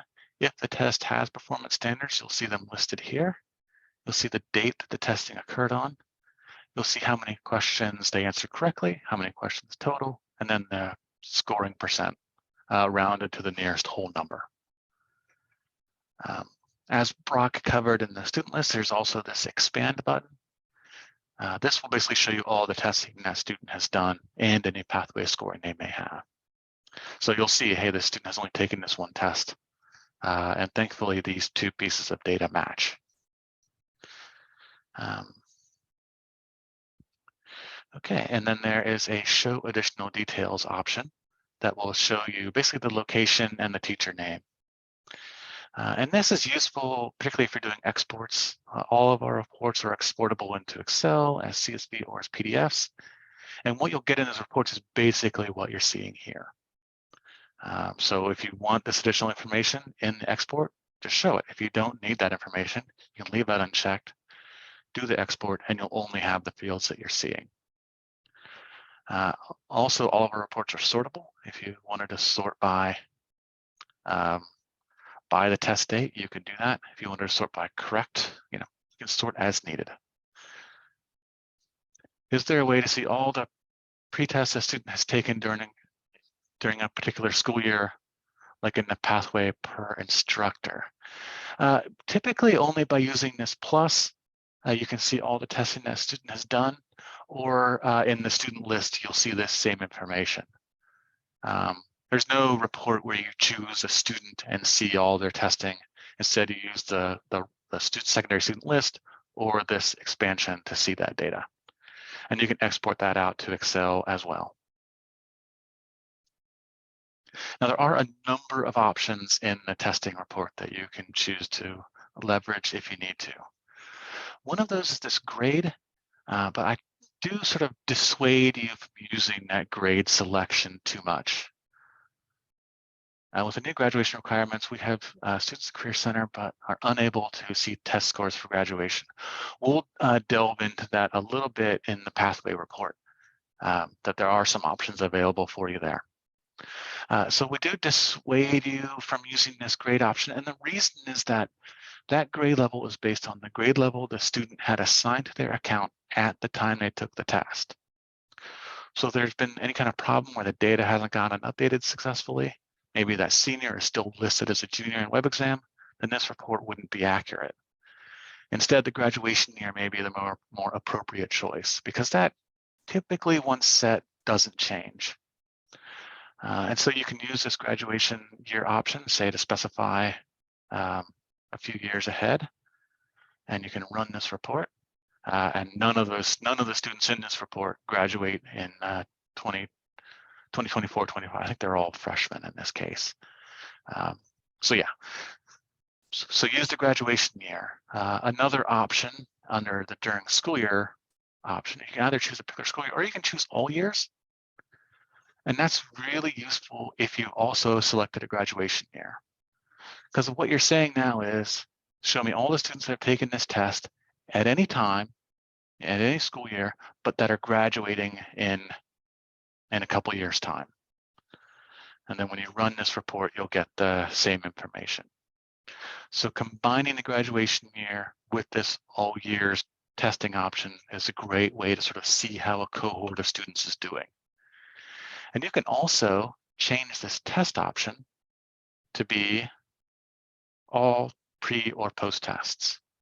So if we did all pre-tests and ran that report, we would see for every student under this teacher, all the testing they have taken, provided they're going to graduate in that school year. So another option is the exclude archive button, which we sort of touched on earlier in answering a question. By default, the reporting will include archived students, but if you don't wish it to, you can turn that option off. And lastly is the report identifier option. If instead of a name you want to have an SSID, you can change that option. You'll get a little warning not to go emailing SSIDs around, but you can do that. Now, in this case, I'm going to run this report. In this case, you'll notice it's not actually showing an SSID. It's because on this demo site, the SSIDs aren't valid. So it's not showing that invalid information to you. It's just showing you their name. But in your reporting, you would actually see the student's SSID. So that is the testing report. In general, with the testing report, as well as with the pathway report, what we sort of recommend doing is going from least specific to most specific. So don't try right off the bat to implement a bunch of filters, because you'll likely end up with no results because there might be a conflict or something like that. Instead, start with a broad report and then narrow it down as needed. That is just a recommendation that we have often, because that's how we've often seen questions arise, where people are choosing a bunch of different options and maybe they conflict, and it causes things not to show up. So now we're going to move on to the pathway report. So the pathway report can serve multiple purposes, one of which I think it can be helpful for graduation, as has been discussed. So we'll dive into that a little bit. So in the pathway report, you can choose multiple pathways to report on. So you can, example, choose C4 and maybe M1 for cosmetology, and run reports on multiple pathways. You will find if you choose a lot of pathways, that report will run very slowly. So I sort of recommend, maybe limiting yourself to a career field or something like that. You can choose grade levels and graduation years if you need to. And again, that same tested during option that you saw in the testing report is available here. So you can say all testing in those pathways for my students that are graduating, maybe for my students that graduated last year. And this tests required in program, we'll probably rename this. This is where you can sort of use this for graduation purposes. Because if you set this to 3 tests, which is sort of the graduation kind of option, Now you'll see for any students that have taken 3 tests in those pathways, you'll see a pathway score for them, which you can use as part of figuring out if they can graduate using the WebXam option. So if we run this report, which will hopefully work, again, so I've selected multiple pathways, it takes a few seconds. Now you'll see here are the students that match that result. And if you want to get a really quick look at those students, I recommend using the Show Pathway Rows Only option. And that will literally show you 1 row for each student for each pathway. Now, if you have selected multiple pathways up here, and that student is in both those pathways in WebXam, and they've taken tests in both those pathways, you'll see 2 rows for that student. But in most cases, you're only going to see 1 row per student. And what you want to pay attention to is this score column, this last column. Because if a student hasn't taken 3 tests, or if one of those tests is in field testing, something like that, this will be marked as incomplete. But if a student has taken, in this case, 3 tests, and they are proficient, now you'll see that they are proficient, and they, pending other requirements, may be able to graduate using the WebXam option. And again, at any time, you can still use this plus over here to see all of that student's testing. So that is a nice, quick way to get that information, that using the 3 tests.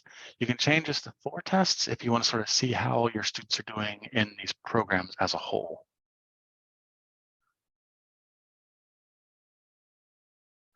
Yeah, that is correct. So there's a question in the chat saying, from my understanding, ODE doesn't require passing 3 web exams for a graduation pathway, just that the cumulative score is passing, and that is 100% correct. And that is what you're seeing here. This score here is sort of the cumulative score for that student for those tests in that pathway. It doesn't require that they have passed all of those tests. I think this student, actually, if we just uncheck that, we'll see this student has not necessarily been proficient in all of those tests, but cumulatively they have gotten a proficient score. Another thing, when you are showing tests, you'll see this little checkbox, and that indicates that that test result is being used in calculating a pathway score for that student. So that's just that's a situation that'll come with retakes. Maybe you'll have a test that's showing, but the student retook that test and did better. So that test may not have a check on it, and the other one will. There's also an option here that will tell you whether or not that student is eligible to retake that test in the current year. Now, this little icon does not take into account same year retakes. This is only if they can take the test again only if they can take this the first time this school year, I guess is what I would say. So just be advised that currently this option does not include any same year retake information. All the other options are as you saw in the testing report, where you can use SSIDs, you can exclude archives and run the report as needed. And again, those show additional options as well.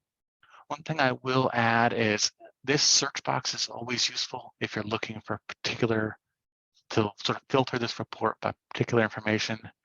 Maybe you only want the people with this first name. You can just paste that in there and you'll only see those students with that first name. And also all reports, we will have all of these export options. Okay, so that's the pathway report and how it can be used for graduation purposes. We're now going to move on to teacher effectiveness.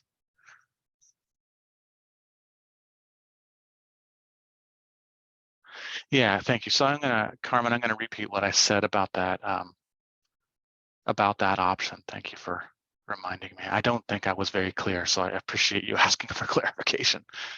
Of course, I'm gonna choose something that doesn't exist. I'm gonna do all years. Students who graduated last year. We'll do 3 tests again, and we'll run this report. So this option only indicates if a student has not yet taken that test in the current school year. So in this case, this student took the test last school year, so that means they can take that test again this school year. But it doesn't really explain or tell you anything about whether or not that student can use the same year retake policy. That will be coming, but for now that only indicates if that student can take that test this school year. I hope I realize that's unclear and I apologize for that, but just be advised that that option does not tell you anything about same year retakes.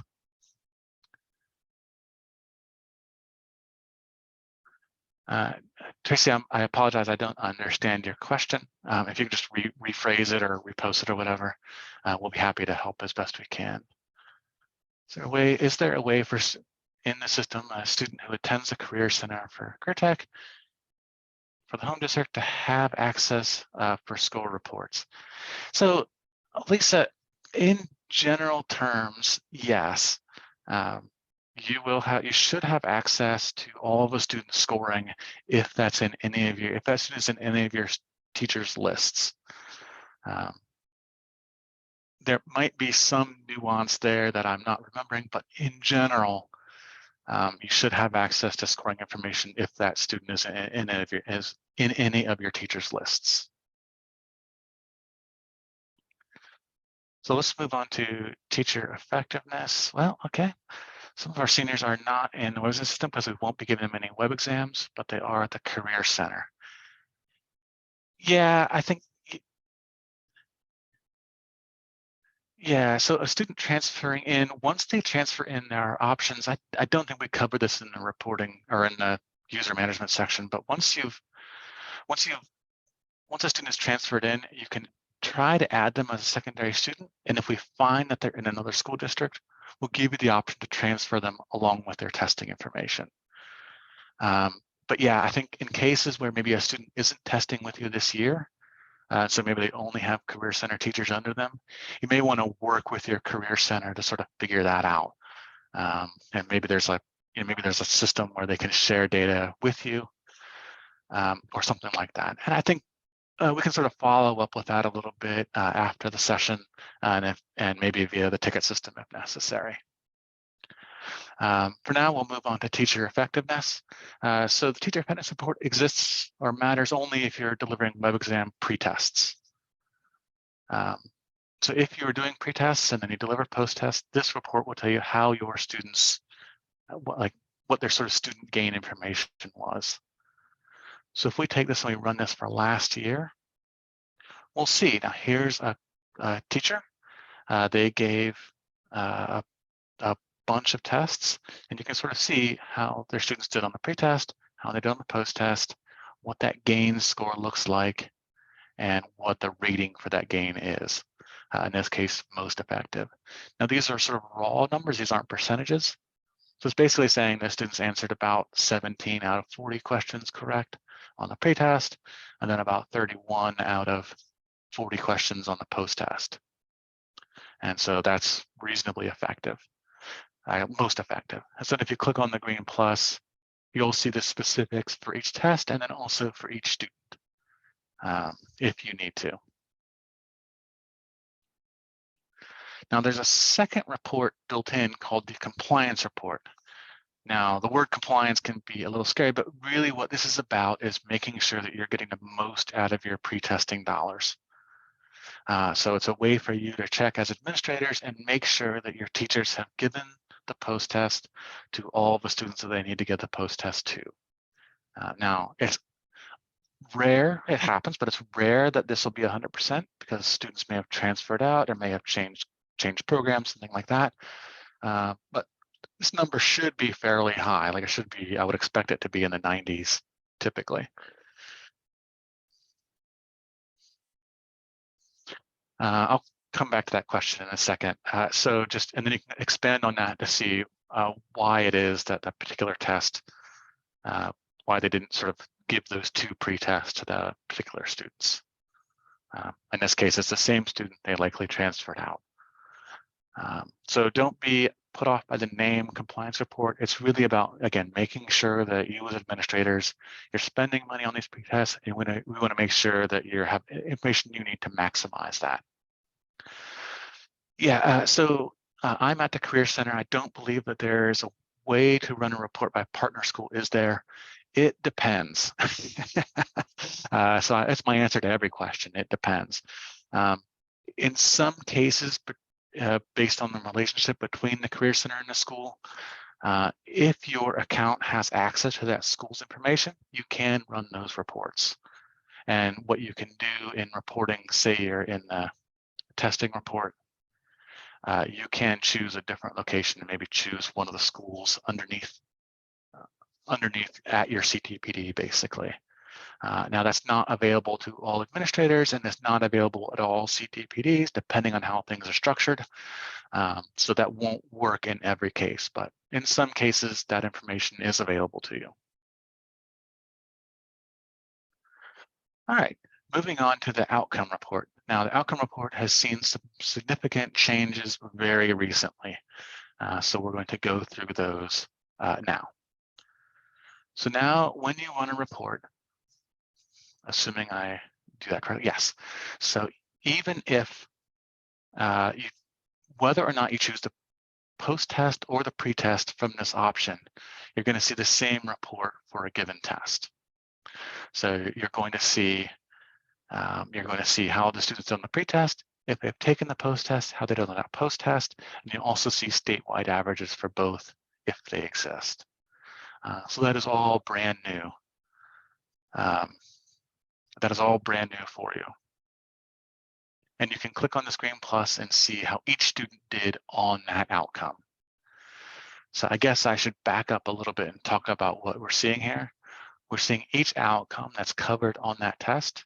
We're seeing as a whole how all the students did on questions aligned to that outcome. We can kind of tell when we do this expansion that there's probably only one or two questions aligned to that outcome, because everyone's either getting 100 or a 0. That kind of gives you a rough sense of where that is. But you can see across the whole, for this pretest, students answered that question correctly about 75% of the time, 76% of the time. For other outcomes, you know, the number of questions will vary. And that blueprint that Brock talked about earlier, that blueprint sort of gives you a sense of which outcomes are going to have more questions than others. So I think, you know, one great use for this outcome report is to sort of look and see which areas students maybe didn't do so well on. You know, maybe this culturing area. So, okay, maybe I should add an extra unit or an extra lesson about that particular outcome to make sure my students have that information so that they can complete the test. At any time, you can click this Show Student Details button, and that basically completely disaggregates this report. So now you'll see every student and every outcome, how they did, all the way down the list. Maybe most useful if you're wanting to look at a particular student, and you can sort of see how they did on questions related to that outcome. And again, you can use the green plus here to see their entire testing history. Okay, I'm going to uncheck that. The last thing I want to show you is if you, as an administrator, run this report, you've left yourself as listed as a teacher, and that report represents VLOOKUP for life. Agreed. If you run this report, and there's multiple teachers' data being represented here, you can download this multi-teacher outcome data report to have that data disaggregated by teacher. And so if you do that, that'll download that report. Then I have a screenshot of what that would look like. So you'll see the teacher, the outcome, how they did on the pretest, how they did on the post-test if available. You notice I've hidden, there's a bunch of other columns here that I've hidden for this screenshot. And that report is VLOOKUP heaven. Lastly, I just want to show you what this report looks like if there is post-testing data available. So we'll just run the same test and do it for last year. So now we're seeing, again, roughly the same teachers. We're seeing, here's how those students did on the pretest. Here's how they did on the post-test. And here is statewide what that looked like. So that sort of gives you a sense of how your students have been gaining knowledge throughout the school year. Now, for some of the tests that are a little bit older, and this is ag, these tests are a little bit older, you'll see that occasionally there will be outcomes that are on the pretest that weren't on the pretest that weren't on the post-test, and vice versa. In more recent times, as we have been writing these tests, we've been really focused at the end on making sure that the outcomes on the pretest and are the same outcomes are on the post-test. It's not 100%, but in most cases, for more currently written tests, Dr. McHugh has made a great effort to make sure that the questions roughly line up. So that is the outcome report. And now we'll move on to the last report in this list, which is the activations report. So this is a new report that exists because of all the access code information. So typically you're going to use this if you've done activations, but maybe you didn't download the codes that you needed, you can use this activation report to access those after the fact. So typically you're just going to leave this activated app blank and just click run report, and you'll see all future activations. So for example, or I should say all future and current activations. So for example, here is that test that Brock activated earlier. Here are those 5 students that he checked. And again, you can choose to download that PDF directly from here, which Brock showed earlier. I won't show that again. If you have tests that are activated for a later date, earlier today I went in and activated this test for next week. You can access those as well. It says password, I should say activation code. Again, I did that, that's my fault. And again, you can just download that stuff as needed. What we've sometimes found, particularly in the case of FCS, is you might have 2 or 3 classes of child development students. And in the activation process, they'll all show up as one big list of students, regardless of when you activated the test for. When you come here, those will be split out by class. So you'll be able to just print out the activation codes for that particular class. So there are occasional cases where this activation report can be a little bit more useful than the reporting you're getting at the end of the activate test process. And that's primarily going to be in FCS, but just keep that in mind. There's one other report that isn't shown here, and that is a report specific to baking and pastry arts. So baking and pastry arts this year, we've added a performance assessment so that that subject code can have a C tag. And once a baking and pastry arts performance assessment has been given, there will be a report here that says baking and pastry arts. And from there, you can see how those students did, and you can print out reports on how those students did on that performance assessment. So just be aware that that will show up in your reporting at some point in the future. And if you want more information about that baking and pastry arts performance assessment, you can go webxam.org/public/baking and see all the information that you need. There's documentation, ODE information, recipes, an offline assessment form, and a nice fancy video of the process. Let me shrink that down a little bit. So that's webxam.org/public/baking if you need that information. Okay. Now I want to move on. We have a new report that we debuted late last year called the CTAG Testing and Assent Report. And really the purpose of this report is to help you determine how your students did on courses that have CTAG alignments, but also make sure that they completed any assent authorization information that they needed to.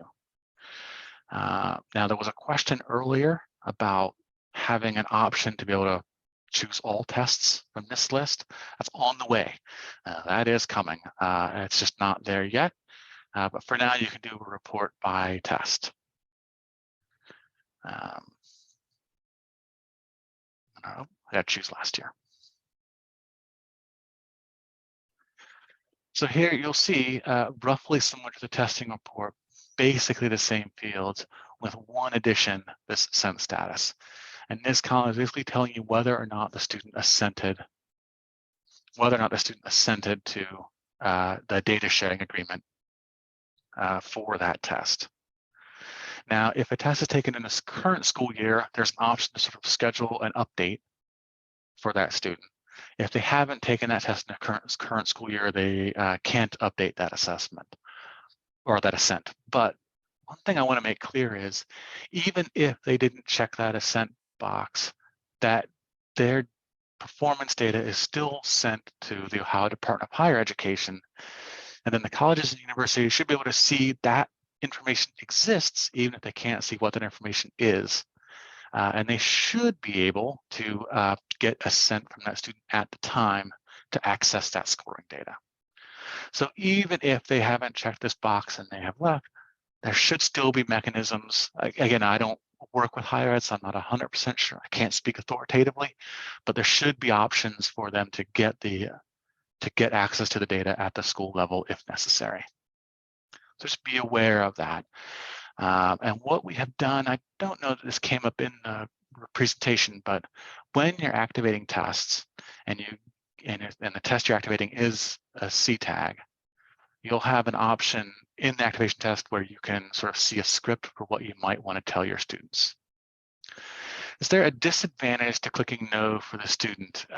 Only in that it just adds a step in the process for the school to be able to post credit to their college transcript. If it is checked, then all that can happen automatically. But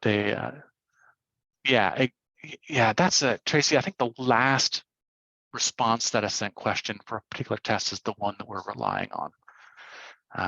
So if they took the test, they said yes, and then later on they came to you and they said, hey, you know what, actually, I don't really want to share that data with any schools I apply to. You'll be able to go in here, schedule an update, have them choose no, and then that data won't be available to any schools that they apply to. But then if they go to school and the school says, hey, it looks like you might have some information about some web exams that you took, then that information can be available.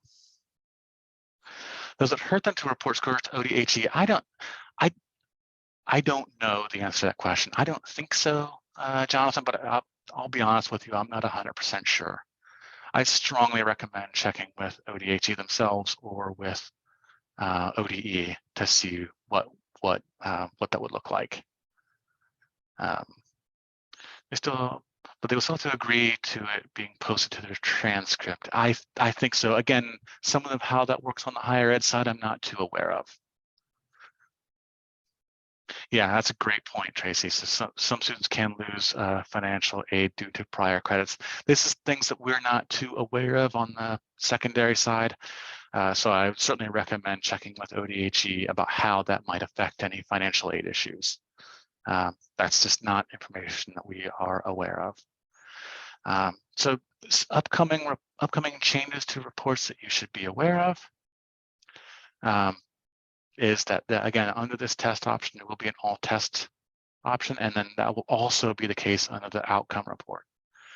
Again, I apologize. I don't know the answer to those questions either, Tracy. I apologize. I do recommend checking with ODE or ODHE.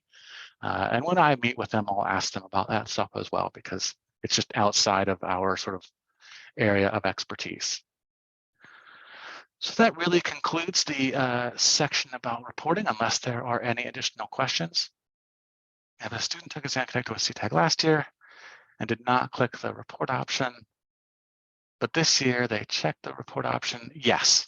Yeah, so if they check that option, if they take the test this year and they check that option, then it will be included in this year's reporting for CTAG assents. If I've understood that question correctly, and let me know if I haven't. And so with that, and I'm happy to answer additional questions in chat. With that, I can hand it off to Bridget McHugh. Bridget, do you want me to share the slideshow?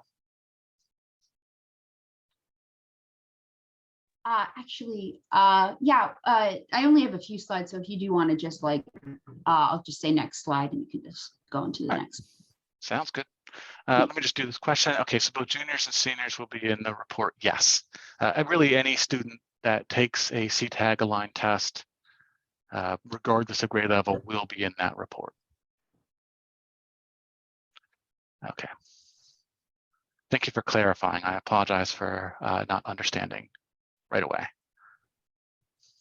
I've been talking too much. All right, Bridget, let me get you here. Okay, so if you may remember this from the introductions, I'm Dr. Bridget McHugh. I am the head of the assessment program. My sort of original career field before I went into management as well is psychometrician. It is basically a fancy way of saying that I'm a testing expert.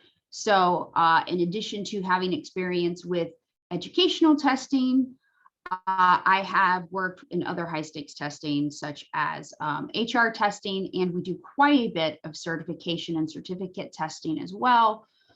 If you can move to the next slide, Richard. What that means is one of the things I am especially concerned about in terms of my job description is I do a lot of work with making sure the test is secure. So some of you may have actually participated in our item writing sessions when they were in person, or you participated in them when we're doing it virtually. I know we talked a lot about recruitment and how the workshops work. What some people may not know if they haven't participated before or had an instructor who participated before is that it used to be completely in person for test security reasons. The reason we used to do it in person is because when people write test questions at home, even when through a synchronous Zoom workshop, we have an elevated risk of what we call item theft. This is essentially where someone who participates in the workshop remembers an item, or they try to write down or record an item while they're in the Zoom workshop that they've seen, and they share it with their students or other students in order to make sure that their students do much better on the test. Now, what's frustrating about this is it disadvantages everyone. Fortunately, though, we have figured out ways to mitigate the risk of this happening and checking that it doesn't happen after the fact, because we found that the benefits of this item writing workshop format that's completely virtual is much better for everyone in the community than the in-person workshops. So what we can do is, besides some of the stuff that we talked about a little bit when we touched on how the workshops work, we have people's cameras are on and we are able to see their backgrounds. So we make sure that they don't have like a bunch of friends taking notes. We actually track every single test question that people see during the workshops. So one single SME who's participating in a virtual workshop is not going to see the entire bank of questions. In addition, we don't use all of the banks on the end of course exam, in part because we do a pre-test, and in part because we have a pool of test questions with extras in case a question needs to be refreshed. Sometimes things change. And because we want to use the highest quality questions that we can possibly use. So when we actually look at the data, it's very apparent when an instructor has used or has stolen questions during the workshop in order to share them with their students, because we will see exactly which questions their students did much better on. What we have found through these analyses, using built-in workshop, using information about the workshop and built-in features of WebXam, that it appears that no instructor has shared items with their students yet. But what we have found through our data analysis is that many of the instructors actually tend to do better, their students do better on these web exams, not just in the workshops that they help write test questions for, but across all courses that they teach.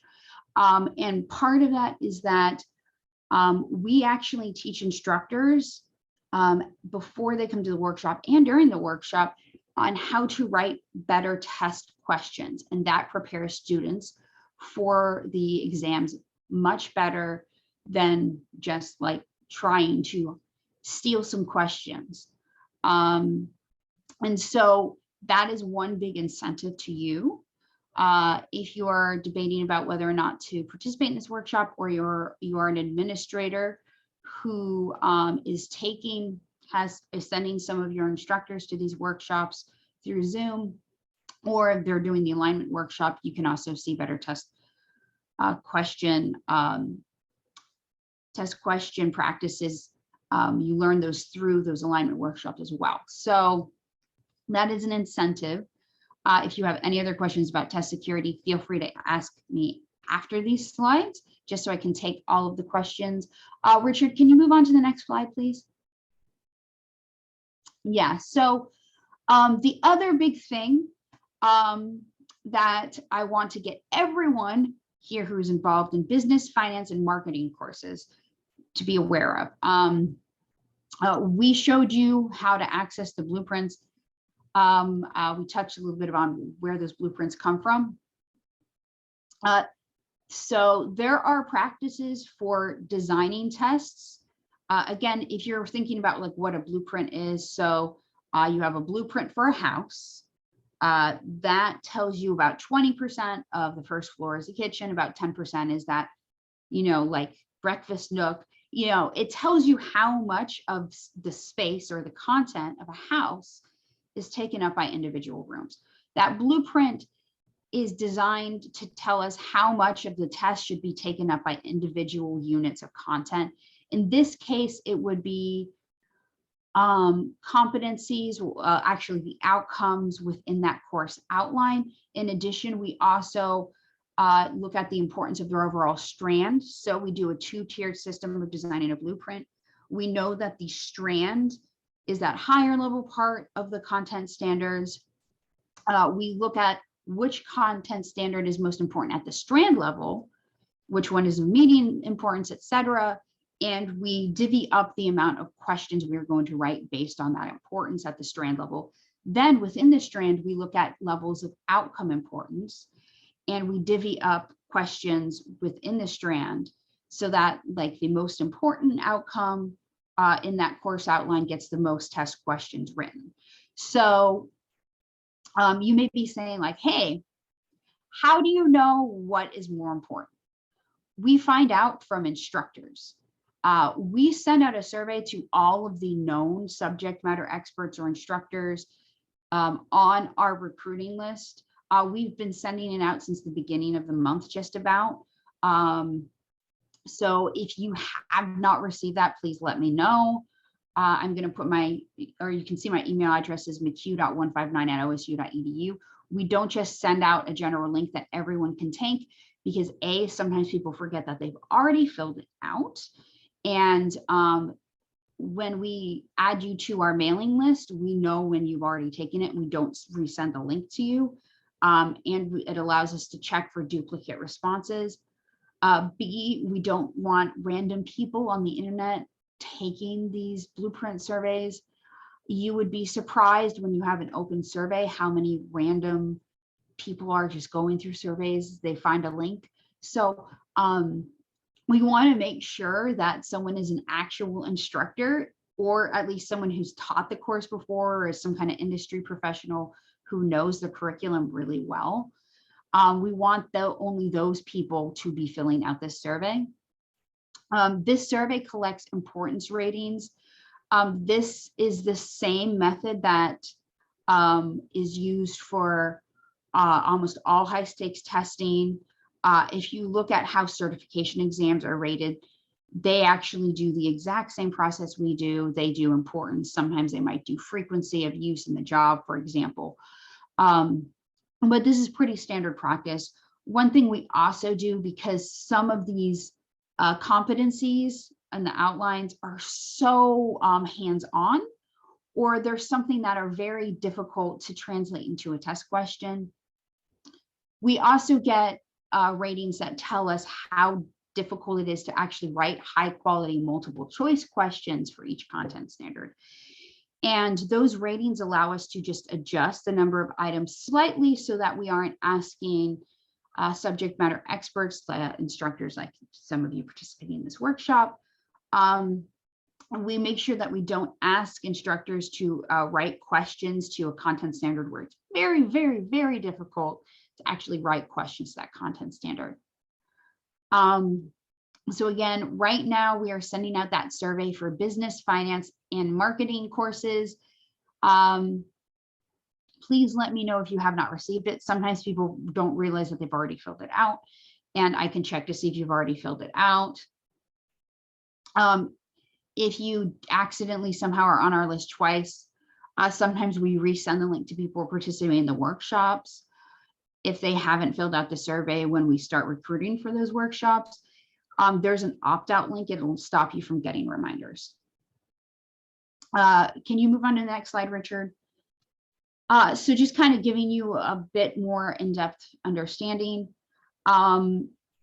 We know that there are certain outcomes that aren't super vital to the course. So if those ratings reflect that it's not important at all, we don't write questions to it. Because as many of you know, these test forms only include 40 questions. That means we can only cover 40 content standards in the exam. One of the reasons we use those strand ratings is we want to de-emphasize strand 1. Many courses have tons of competencies from strand 1, but what that means is that sometimes that can bias the blueprint using traditional methods where we just look at the outcome level for content online. Sometimes we'll end up thinking that we have to write more items for strand 1. Now, as you may have surmised, this is a really good way to influence the content of the exams. It will take you about 5 minutes to provide ratings for each course that you teach or you feel comfortable providing ratings on. Only 5 minutes. You can even come back to the survey using that same link we'll email to you. You can come back to it using that link. It will save your place as long as you use that link within a certain number of days. So if you are just like, you have 5 minutes while you're eating lunch, or your students are doing some kind of collaborative activity, hands-on activity, you can just do the survey in 5-minute increments or however much time you have free. We do encourage everyone who teaches that course to take that survey, because the more ratings we have, the more precise that blueprint is. In addition, we generally ask that you don't leave comments that aren't relevant to what we do. But that said, if you have feedback for us, you are welcome to leave a comment. We actually look at those comments every single week. And we see if there's any feedback that we can use or implement for our workshops. So please, please, please feel free to leave feedback there for us. Sometimes we can't answer the question for you. And if it's a direct question and we can't answer it, we will actually send that question to the Ohio Department of Education. So please feel free to leave feedback. We also give all of those comments to Ohio Department of Education at the end of the year when we give them all of the blueprint survey results that go into their documentation. So that is, if Richard, if you could like move to the next slide, just to kind of give you a visual of what this survey looks like. At the beginning of each section for each course, we are going to bold exactly what course you're providing ratings for. We remind you what the scales mean. So this is just a small snapshot. There are not only 2 outcomes in business foundations. This is just to give you an idea of what the survey is going to look like. And we give you the scale points at the top. And then we give you the outcomes. So this is at the outcome level for the blueprint. You'd also be filling out the same ratings for the course. So this gives you an idea of what it looks like when you give us importance ratings. You also have like difficulty to write or how easy it is to write. In a separate little, we call them matrices, but it's essentially like a kind of like a tic-tac-toe board. You got your scale points here, and you have your here where it says not at all important through extremely important, and then along that other axis we have the competencies, or actually it is the outcomes. So it's that middle level of the outline. You have each one of these. The reason we don't do it at the competency level is because it's not very practical for you as instructors, because you will have to provide ratings for each one of these, and that is very time consuming for you. It gives the people writing the questions on the day of the workshop a lot more leeway in terms of what they can write. And C, we don't want to make the blueprint so specific that people only guide in their instruction towards what they know is going to be on the test, just so that people actually cover all of the content. This is just the blueprints are more to guide your instruction and give you an idea of what's going to be considered important for the course, not to say like, hey, there will be at least one question on each one of these individual competencies. So next slide, please. Just making sure, I think this is the last slide. Yeah, so I will not be covering the highlights, but does anyone have questions for me for this section? Feel free to put it in the chat, or feel free to unmute your microphone, and I'm happy to discuss this survey or the blueprints as a whole with you.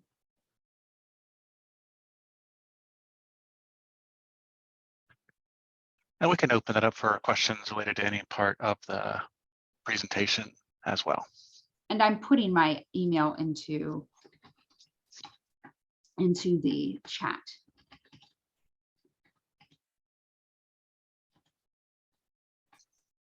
So that everyone has it in case they have questions. We love answering questions about how the tests work. Even if you have a question about like, why do we write items this way? Or like, why do we write this certain number of items? Or like, how do we decide which question is a good question? I can answer that, and we have plenty of people who can provide you with tutorials and like hands-on information module type things that can teach you about that process. Yeah, and so for users who might not have the chat available, that's mchugh.159@osu.edu. Thank you, Richard. For any assessment related questions, right? Any assessment related questions. Yeah. Except you won't share the actual test questions, I think, right? I will not. But if you do want to get more familiar with the assessments, I cannot remember if we covered this in other sections of the web exam presentation. Feel free to take one of our practice tests. In addition, the pre-tests are a great tool to prep your students. And we found, even before we had the reporting functionality that allows you to kind of get a better idea of where your students are missing questions in the pre-test, we've done tons of data analysis that shows that students who take the pre-test at the beginning of the year, they do better on the assessment as a whole, even when they have not taken, even on questions that are dissimilar to the questions on the post-test in terms of content. And that is because it preps them for the, it can guide their learning as they go through the course. And there's a lot of research that confirms that that's the reason that's happening. So feel free to pay for a pre-test, as we've talked about, like ordering them as well. Yeah, and I know there's a lot of administrators here. We've tried to make participating in the item writing process in particular less disruptive to teachers' school time as it used to be. At least when they had to travel, that was obviously difficult to get subs. But now we do those item writing sessions that Sean and Bridget have talked about, typically from 3 to 5 in the afternoon, so that they don't have to take time away from their instruction. There is a stipend, assuming district rules allow for it. There is a stipend available for teachers. So if you have teachers in business, finance, and marketing, please encourage them to participate in the item writing process, and whatever resources they need to help them do that, we would greatly appreciate your support. So I kind of think that concludes the users workshop for this year. I think we'll stick around and answer any questions, and I'll just say on behalf of the entire team, thank you for attending today. Thank you for all the wonderful questions. And if you do have any questions that occur to you after this session, support@webexam.org. I'll put that in the chat as well. Support@webexam.org. We are here to answer your questions, and we try to answer them as quickly as possible.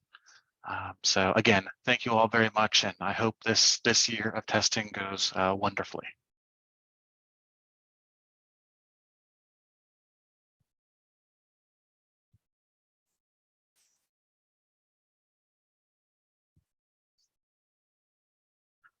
Yes, thank you all.